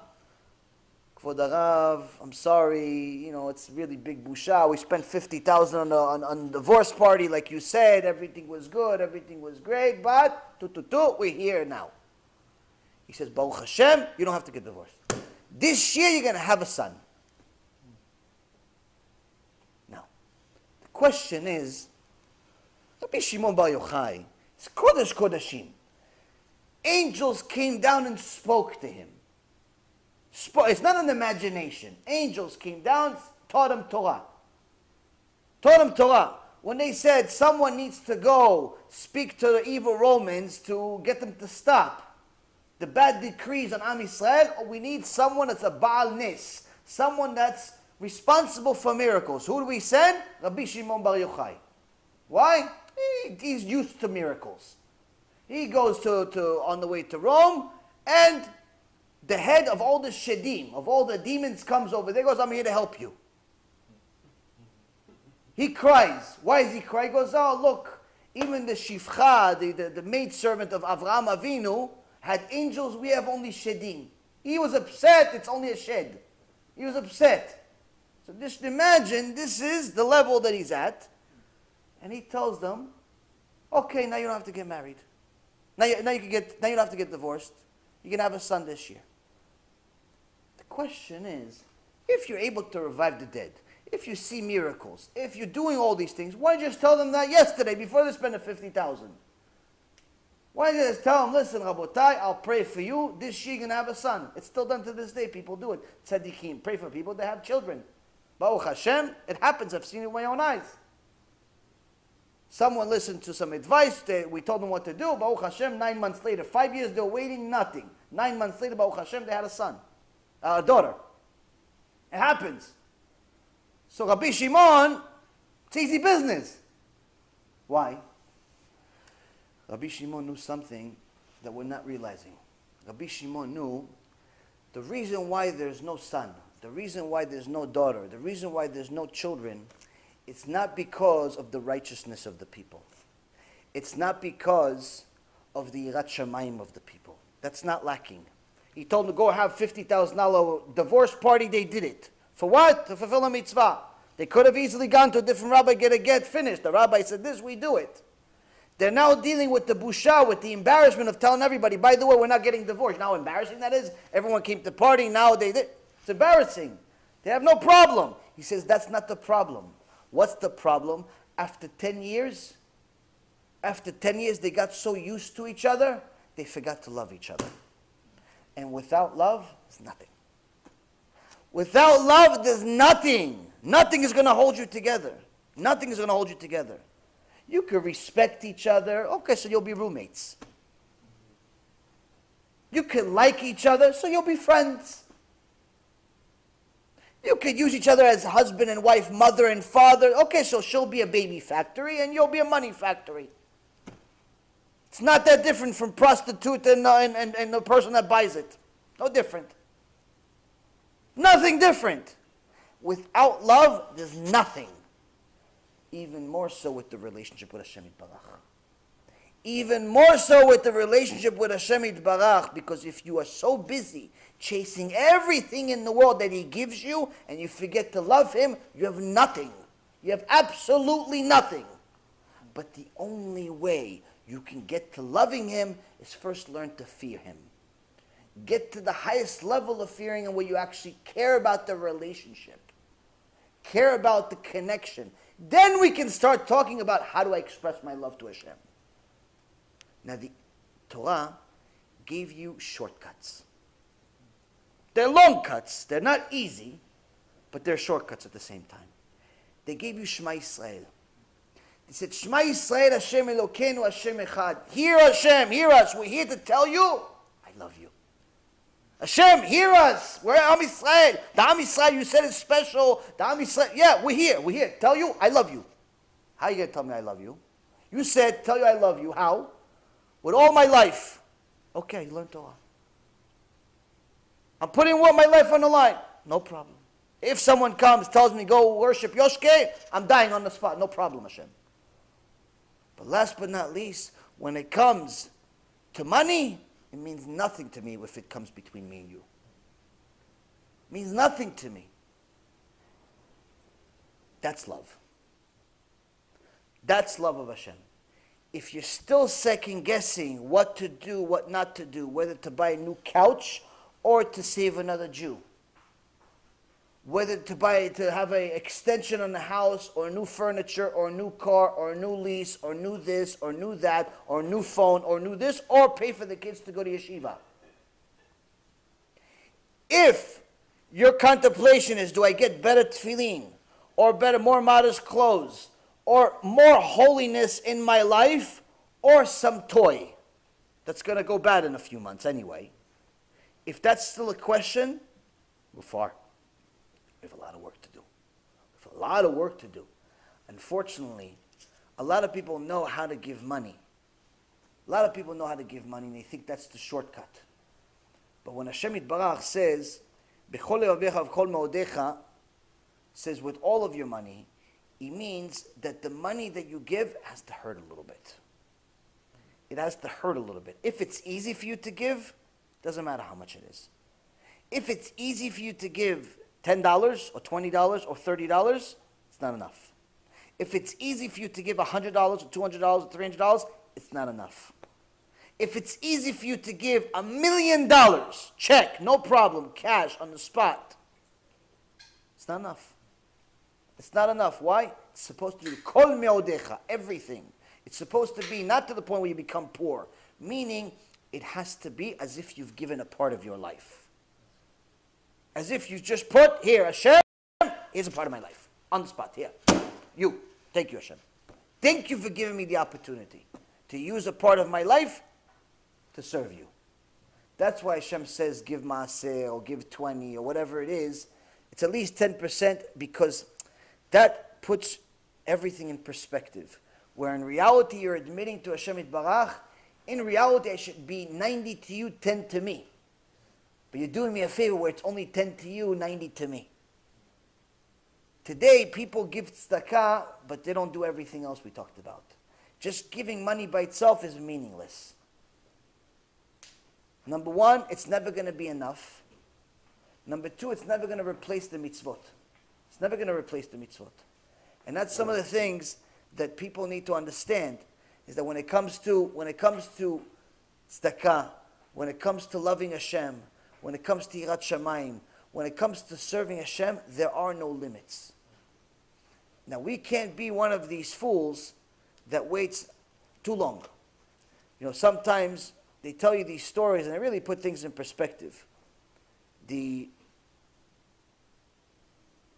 Hasidei Chabad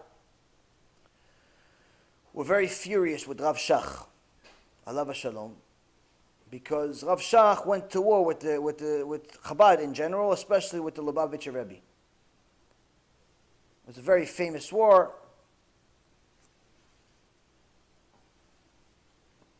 So the Hasidim, or they call themselves Hasidim of Chabad, one time sent a rope to Rav Shach. And he told him, if you don't start quieting down, we're going to hang you with this rope. They threatened him with the rope. Sent him a letter, we're going to hang you. So Rav Shach told his helper, he says, please make sure, put this in my will, I want to be buried with this rope. I want to be buried with this rope. He had a lot of hate mail, that people hated him, and the Chabadniks and so on that didn't like him. So write him hate mail. I want to be buried with all of this mail. He had one of his students found a sack full of letters, complaints, hate, I want to be buried with this mail, but now add this rope. Okay, the mail, he explained it to us already. He says, listen, I want this, all my schuyot. I stood, fine. I stood for the truth, regardless of the fact that it wasn't popular. But why the rope? Why the rope? Why the rope?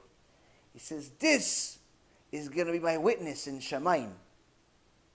It's going to be my witness in Shamayim that I love the Shem with all of my heart and with all of my life. Because even when my life was on the line, it didn't stop me from saying the truth that needed to be heard. That's when you love Hashem. Do you understand? That's when you love Hashem. Nothing comes in the middle. Not money, not people not liking you, not people offended, not people this, not people nothing. Nothing comes in between. When you are at a point where you're obsessed with God, you're obsessed with serving Him, you can't think of anything other than serving Him. There's nothing that you're spending any energy on other than what can I do for God? That's when you've started loving Him. So for all of those people that like to listen to the wonderful lectures that talk about loving Hashem and Hashem loving us and all of that stuff, this is the Torah. If you feel this way, ashrechem, chazakim ubuchim. If you don't, stop lying to yourself. Stop lying to yourself and pretending you love God. All you love is yourself. You're only doing the mitzvot, you're only wearing certain clothes, you're only giving certain money, you're only doing certain things for you, not for God. God doesn't need them. So, the relationship, if you want it to be a real relationship, whether it's husband and wife, mother and son, father and daughter, colleagues, work, business, creator and creation, if you want the relationship to have a good foundation, it has to be built on honesty. Stop lying and pretending you're doing it for God. Stop. Enough. It's okay that it's not 100%. It's okay we're not Rabbi Shimon Bar Yochai. It's okay we're not Rav Steinerman. It's okay. It's not okay to lie about it, though. It's not okay to lie about. What we're supposed to do is aspire. Try. Work towards it. And the Torah gave us a quick way to do it. You have Shema Yisrael. Every day you read it. What does it mean to you? What does it mean to you today? Ve'afta et Hashem b'chol levavecha. What does it mean you love Hashem with all your heart? Today you read Shema Yisrael. It says in Mishnah and Avot. You remember several months ago we went over it. Be very careful when you read Shema Yisrael. Why does it say be careful with Shema Yisrael? Read that shiur. Be careful. Why does it say be careful? What does it mean to you today? That you love them with all your heart. What does it mean with all your heart today? Not yesterday. Yesterday is finished. You can't do anything about yesterday. Tomorrow we don't care about. Who knows if we're going to see tomorrow? Today, what did you do for your relationship with Hashem to be represented with all of your heart? What did you do today? Did you do anything for today? Anything?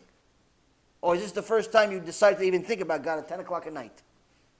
10 o'clock at night, finally, oh God, hey God, I'm here, I'm sorry, I was busy. I was busy, God. I was busy. You okay? I'm here though now. You remembered God at 10 o'clock at night. You have a problem. It's not kol levavecha.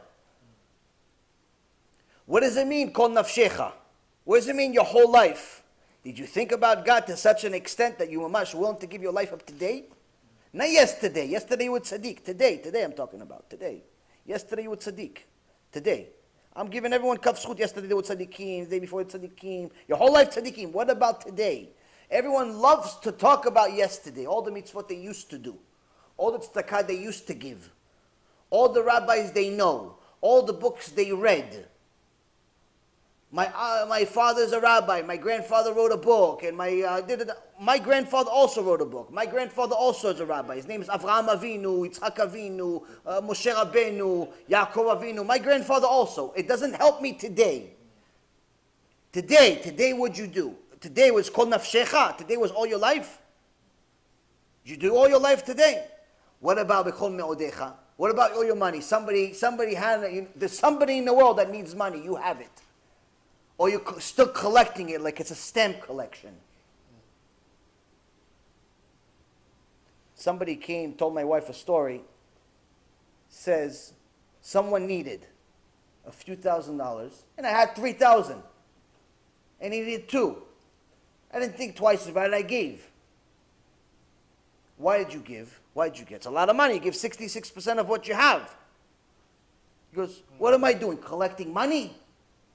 What, if I don't need it right now, I don't need it. Somebody else needs it. Hashem gave it to me for somebody else. That's the mentality you have to have. Do you need it now? I'm not saying everyone needs to go to zero account, but everyone has their tikkun. Everyone has their test. Everyone has to have the right mentality. That's what I'm trying to say. I'm not saying everyone should just write a check to some anonymous place. I'm talking about it's just having the right mindset. Are you doing as much for Hashem as you're doing for yourself? If you're spending $3,000 on navigation systems, and $50,000 on cars, and $5,000 on vacations, and all of this exorbitant amount of money on different things, you spend $500, $600, $700 a month on just going out to dinner. But your tzedakah for the month is $50. You never have any money. You never have any money to give tzedakah. You don't love God, you love yourself. It's fine, but at least be honest about it. At least be honest. Because when the second part of Shema Yisrael comes up, V'chara, v'af Adonai bachem, v'atzer et hashamayim, when Hashem stops the sky and it doesn't rain anymore and the bank account is empty and all that, when that happens, at least you're not surprised. At least you're not surprised. Oh, what? The bank account's empty. God, what happened? I had so much money, now I don't have any money. Yeah, I gave it to you. You used it for going out to lunch. You used it for bitcoins. You used it for cars and houses. A bunch of avrechim needed the money. You didn't give it to them. A bunch of people needed to do tshuva. I give you the opportunity. You didn't do it. What am I giving you money for? So that's the thing. If you're spending $46 million on stupid paintings, that's what you're going to go up to Shamayim with. They're going to tell you, listen, you had $46 million extra. You had $46 million extra. That $46 million could have saved 1 million Jews.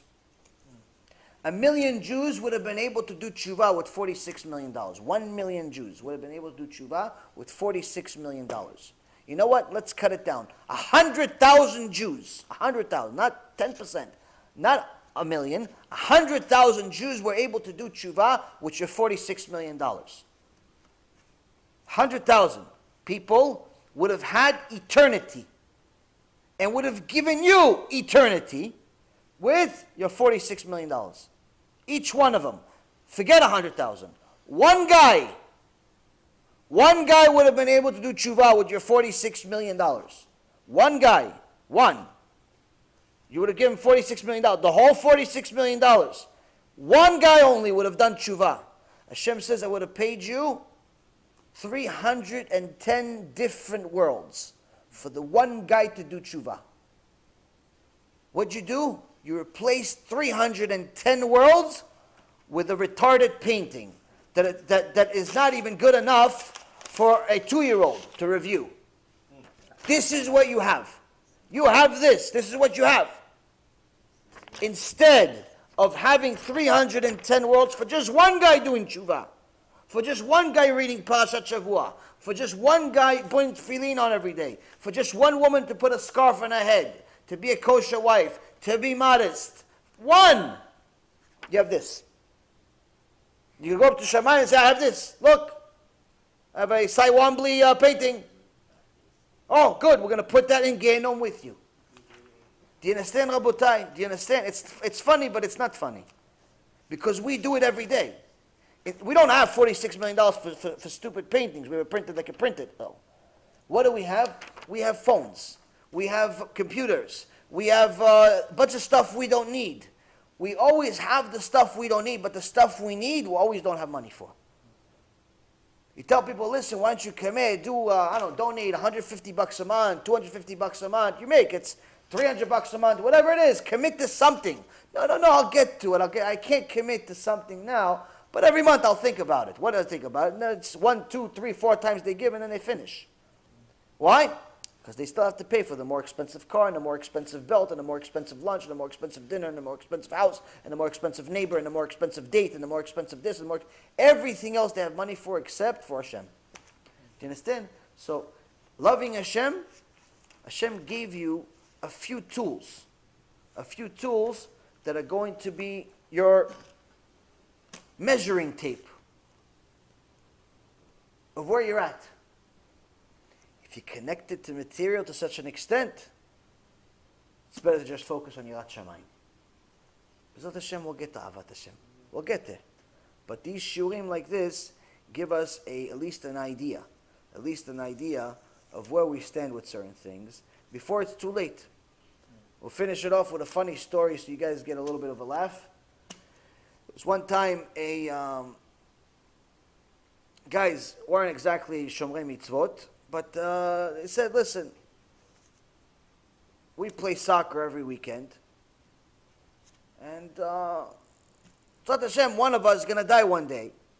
So whoever dies first, come back and tell us that what's up there. If it's true, we need to do tshuva, need to keep, need to this, need to that. No problem, that's the deal with the soccer team. Okay. One of the guys dies, and he comes back to, a couple of months later, he comes back to one of the other people. One of the people on the team. Hey, how is it up there? How the field? How the soccer fields? Huge. How is good players? Amazing. Wow, that's the good news. Oh, what's the bad news? You're playing goalie tomorrow. We don't want to be the goalie tomorrow. You understand? Don't wait too long. Don't wait too long to wake up. You got to start with Yirat Shamayim. You got to start learning some MUSSAR, start learning some things to fix our midot, to get to a point where stories like someone that never ate a cookie in his life is not so far from us as if it's Moshe Rabbeinu, because it literally happened just a few years ago. If we're so connected to the material, where a story like that is so far from us, where we don't even think it's real, that means we have a lot of work to do. B'ezrat Hashem, Kadosh Baruch Hu will have mercy on us and soften our hearts that are made of stone to help us do tshuva, get to a high level of Yirat Shamayim, B'ezrat Hashem, also love Him with all of our hearts, with all of our lives, with all of our time, with all of our everything, and we can fulfill this mitzvah like it's supposed to be. Any questions? With regards to Yov, Yes. the Rav says that Yov, they explain Yov spoke like that out of love for HaShem. Mm-hmm. From what he's saying, an average human being can hear it and think, well, let's say Yov understand God to the extent that God can regard him. Ken? So why they kills him? We can always regard him. God is merciful. So Ken? does that necessarily translate into love for Hashem, or it's just the fact that he knows? Why don't they say emunah? They say love. Right. What's the difference? Well, emunah and bitachon are two different things from love and yirat shamayim. There's different aspects of connecting to Hashem. When you have yirat shamayim, your fear of the Creator, it's honor for the Creator. When you have love of Hashem, in essence, you're obsessed with serving Him. When you have emunah, emunah means that you have faith that He's watching. You have faith that He is overseeing everything that you're doing in your life. He's there for you. And ultimately, you have faith that everything is under control. When you have bitachon, that means that you have confidence that whatever He's doing is going to end up being okay, specifically for you. Specifically for you. So the different aspects of your relationship with God. It's not the same thing. So when Job was saying that even if God were to destroy me, I'd still serve Him, is because he knew that ultimately the only reason he exists is to serve Hashem. He understood the purpose of his being a creation. He knew that he's here to serve Hashem, regardless of whether he's enjoying it or not, regardless of whether he likes it or not, regardless of whether he understands it or not, regardless, he's still going to be the one that serves. He's still going to fulfill his will. So there is a Gemara that says that Hananiah, Mishael, and the three mortars in the book of Daniel, Nebuchadnezzar told people to worship an idol, and they could have run away. They could have run away, but instead they said, no, we're not going to worship an idol. So I'm going to burn you. Jumped into the fire. And Hashem saved them. Hashem saved them.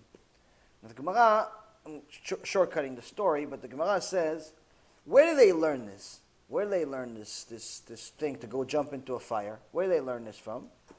Gemara says they learn it from the frogs. Now you would think immediately, you think Avraham Avinu. No, they learn it from Avraham Avinu. Avraham Avinu is a different world. They learn it from the frogs. Why the frogs? Why not Avraham Avinu? Why? Because Avraham Avinu still had sechel, still had a brain. He was acting based on, I'm going to God. I'm doing whatever is serving Hashem. He says, we're not at that level. We're not at that level to think this, that, the other thing. We're like a frog. Frog has instinct. We're here to serve Hashem. We're going to serve Hashem. So what's a frog have to do with fire? It says in the plagues, the 10 plagues that happened in Egypt, at the end of every plague lasted a week. Then there was a few weeks of break, usually 3 weeks of break, and then the next plague came. And all the plagues lasted about a year. Now when the plague of frogs came, Paro came to Moshe Rabbeinu and he said, Moshe, no, go pray to your God, tell him to stop this. Moshe prayed and the plague stopped. The problem is, it didn't just disappear. So now you have frogs, you have zillions and zillions of frogs everywhere. What are you going to do with them? So Moshe Rabbeinu prays to Hashem, get these frogs out of here. Hashem sends an angel. He says, Tzfardeim, frogs. Hashem says, get out of here. Go into Gal. So Tzfardeim, all the frogs, they start running out. They go into the water, they go into the ocean, they go into different places. But some of them decided, no, we're going to go into the fire instead. We're going to kill ourselves. Why kill ourselves? It's shorter time. We're going to serve Hashem better by saving the time. Saving the time, the 5 seconds, the 5 minutes, the 2 minutes that it gets to get to the pond, that gets to get to the Nile River, that gets to that extra few minutes, I'm not serving HaShem. He told me to get out of here. I'm not serving HaShem. I'm going to go into a fire instead. Why? There's no dot. There's no brain here. There's nothing. What does it mean? I need to serve HaShem. I need to serve HaShem. What is it for? Even if he were to destroy me, I'd still serve him. You understand? That's when someone loves God. So obsessed with serving him, there's no, oh, but you know what? I'm going to live an extra 5 minutes. As a matter of fact, I'm going to live much longer than 5 minutes. I'm going to get to the pond. I'm going to swim for another 5, 6 years. I don't have to die. God didn't tell me to die. He told me to get out of here. Yeah, but getting out of here is going to take an extra 5 minutes. It's going to take an extra 10 minutes. Better die. A frog is where they learned it from.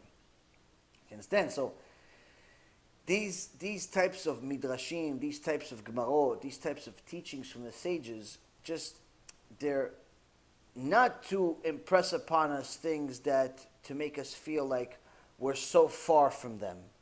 It's actually to remind us that we can all do it. It's not to say, oh, Moshe Rabbeinu is this and we're never going to be that. No, you can be Moshe Rabbeinu, your own version of it. He reached his full potential. You can reach your full potential. Everyone can reach their full potential. How do you get to your full potential? Eliminate your own desires and only replace them with his. Replace them with his will. If you do his will as if it was your will, Pirkei Avot says he will make your will into his will. So that's the biggest difference. When you love Hashem, that means you're in a straight path, only doing his will. There's nothing else. There's no time for anything else. You're so obsessed with him, with Hashem Yitbarach, that it does not leave any room for anything else. I forget the name, but one of the tzadikot that, one of the Gdolei Ador in the maybe 60 years ago, 50 years ago,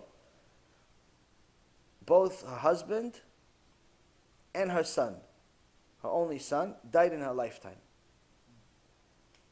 Kaparat avonot. They say the worst thing for a parent to have is to have a child die in their own life.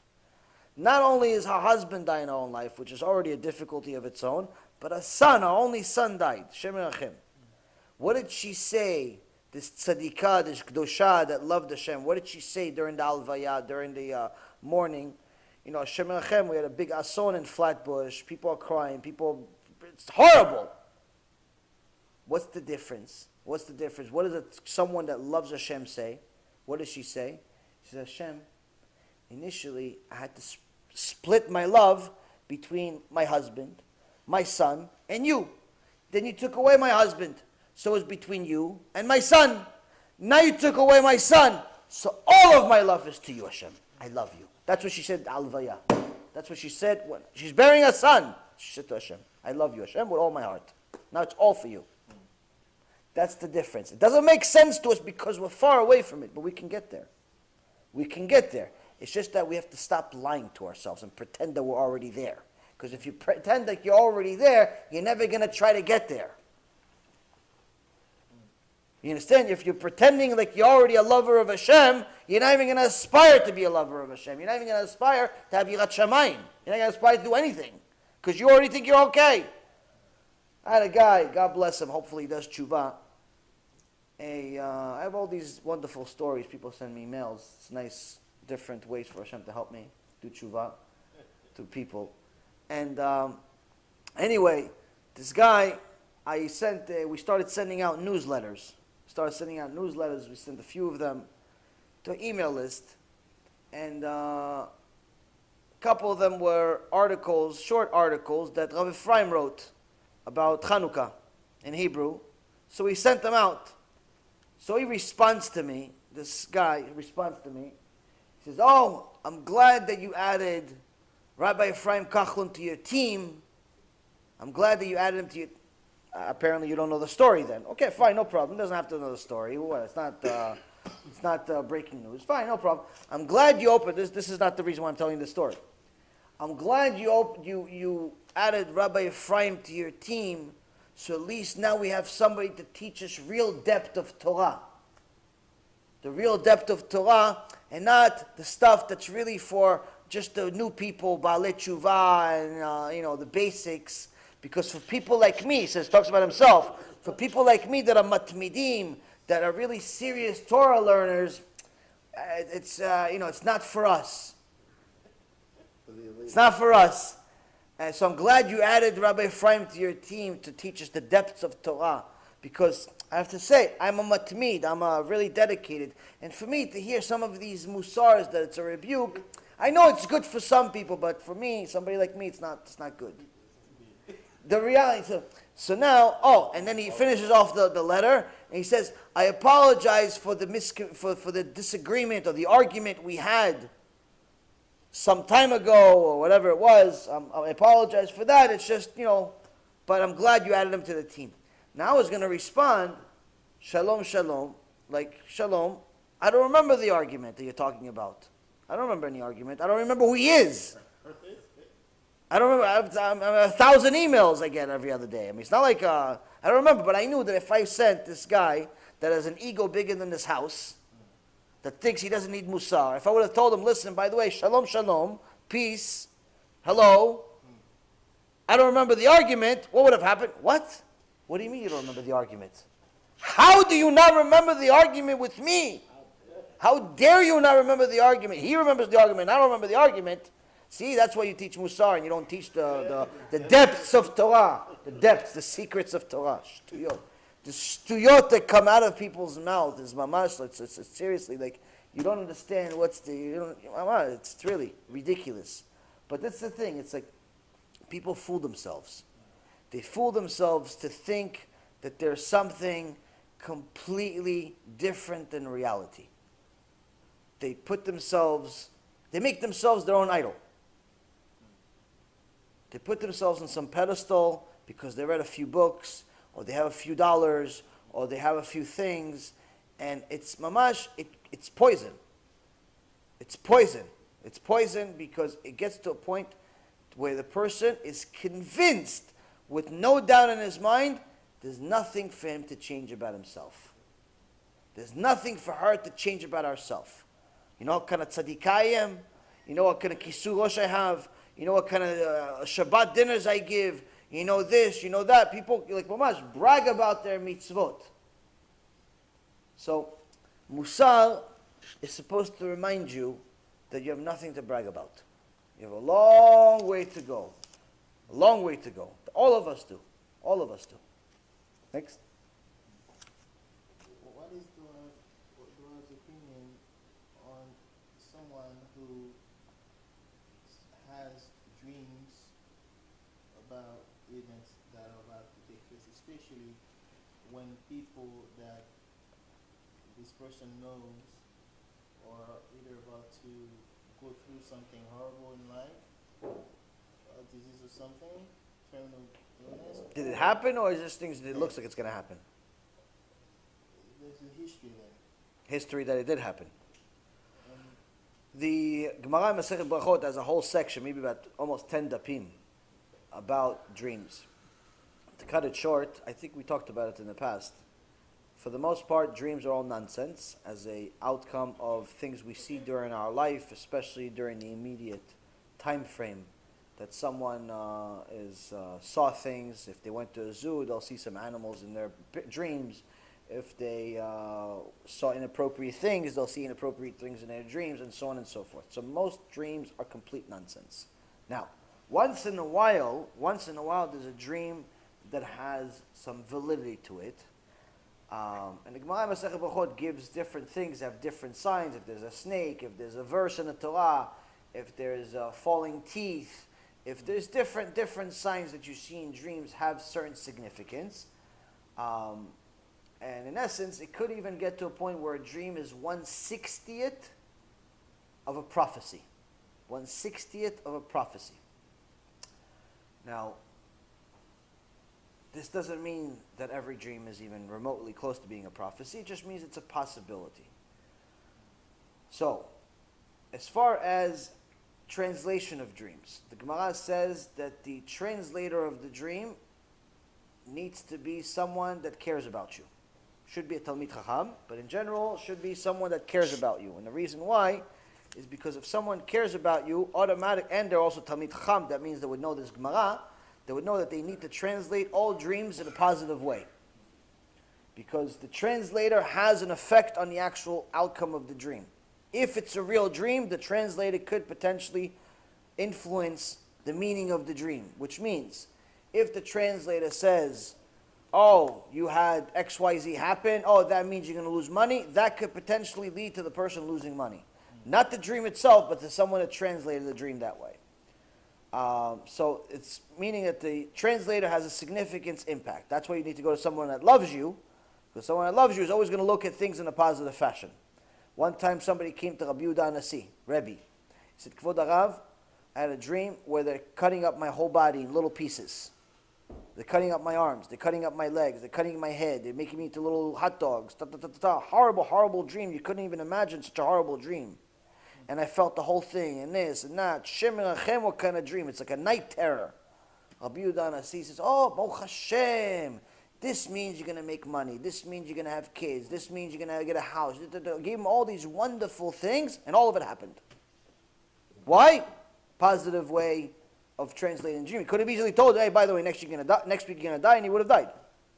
So that's another thing. So you need to go to someone who knows what he's talking about and also cares about you. Last but not least, sometimes a person there's certain times certain people are more spiritual, specifically women. More times than not, it's women. Not always, but more times than not, it's women. And they see things or dream of things that are of the supernatural. Many times, this has to do with tum'ah more than it does kedusha.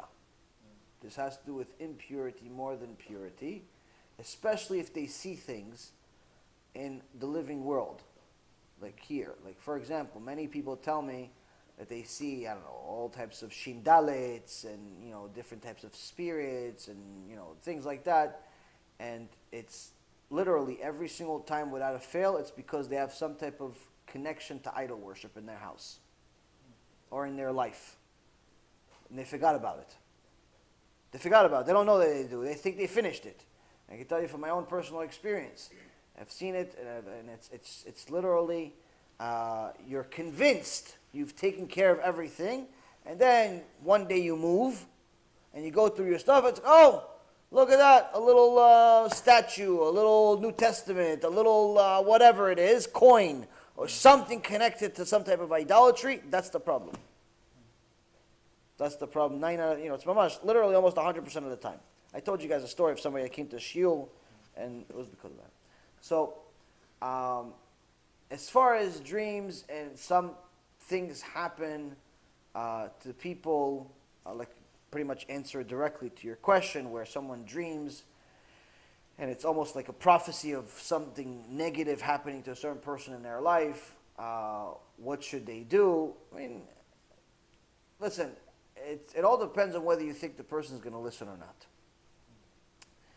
If you think the person is going to be receptive, you should try to influence him to stay away from that particular activity without necessarily telling him it's a dream.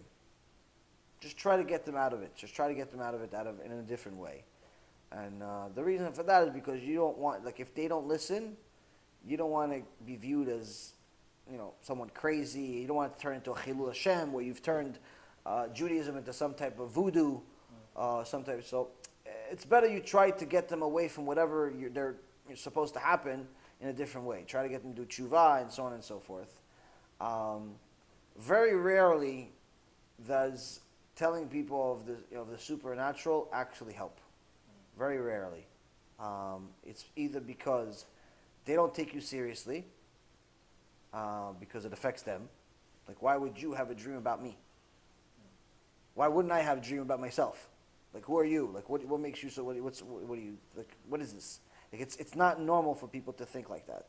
It's not normal for people to think like, why would you have a dream about me? Why is God telling you, or someone telling you about me? Like, what do you have to do with me? So People just can't accept it that way. Or if they do, they're going to become pests in your life, and they're never going to leave you alone.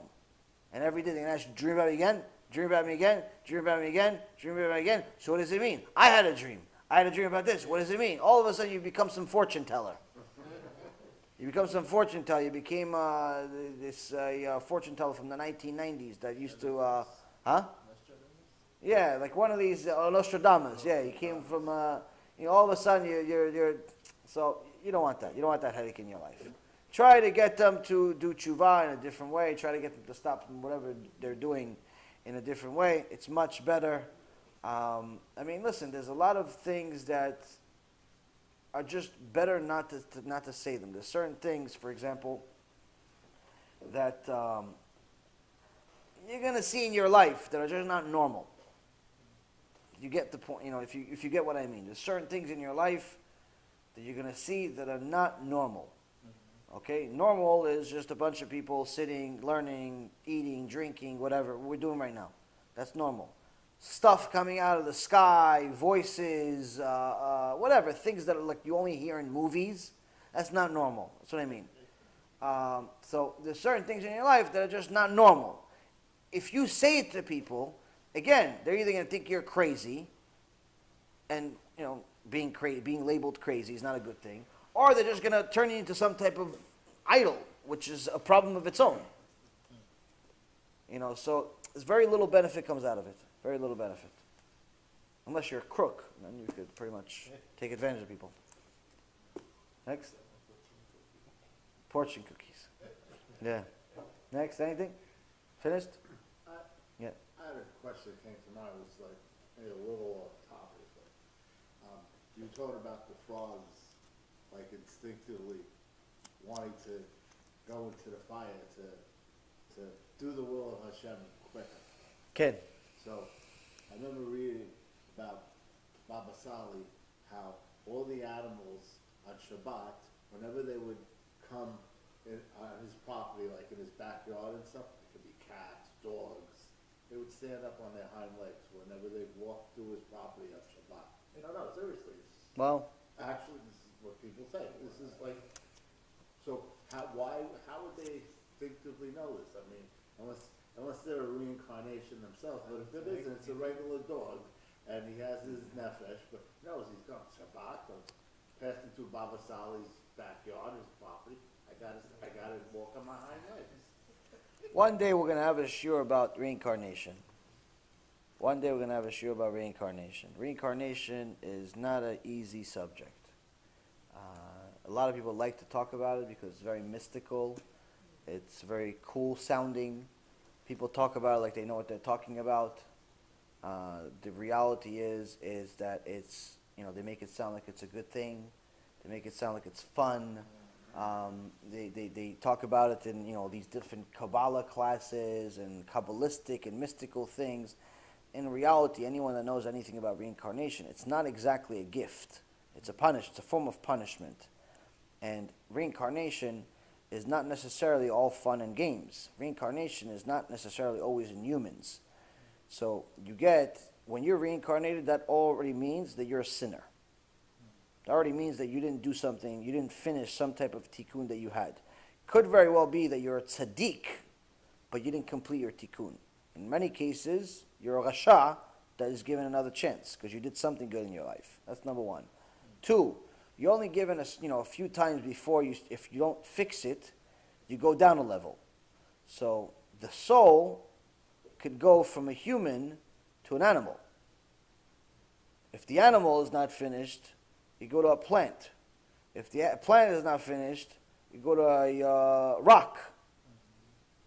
So it's these types of things are, people think you're crazy when you talk like that because most people that talk about Kabbalah and talk about reincarnation don't talk about that part of it. They talk about, cool things. I remember your old life. You used to be a king and you were a nice guy. And now it's just because you're such a tzaddik, you only have to fix one more thing. Yeah, that's not the reality. The reality is you were probably, like me, rasha in some way or another. You messed up. You have to come back. You have to fix something. Fine. But Baruch Hashem, you're not a rock.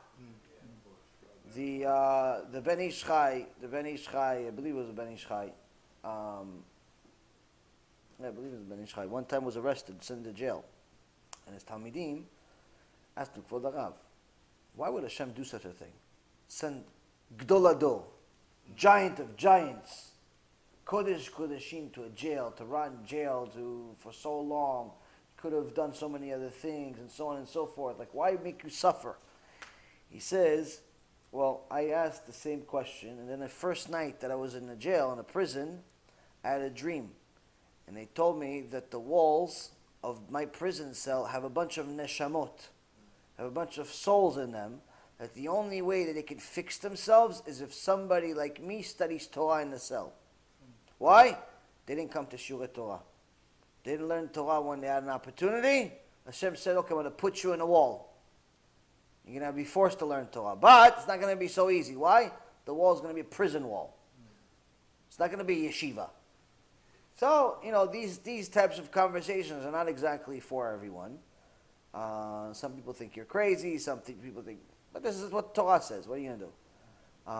So, as far as animals are concerned, sometimes, not all the time, sometimes an animal has a human soul. Sometimes an animal has a human soul, and the animal is an animal, but the soul is a human soul. It's two in the same thing. It's not one, which means that the soul is suffering being inside the animal. It's not enjoying itself. It's not enjoying being a dog and peeing on everything. It's not doing that. It's still a human being. So it's suffering in there. But it also knows that it needs to do a tikkun. So there's one time somebody had was selling horses, and the Baal Shem Tov needed to buy a horse. And he came to the guy, he was one of his students, he wanted to buy a horse. And he saw this one specific horse. I mean, this horse was a worker, something unbelievable. He says, whatever you need, just pick whatever horse. He had a bunch of horses. Go ahead, whatever you need. Immediately, the rabbi picked that horse. The guy starts hysterical crying. Hysterical crying. No, Kvod Harav, I honor you, I respect you, I love you. Anything you want, just not that horse. Take the house, take the wife, take the kids, take all the other horses, just don't take that horse. Why? I want that horse. No, please, such a good worker. This horse is such a good worker. He wakes me up to give him a job.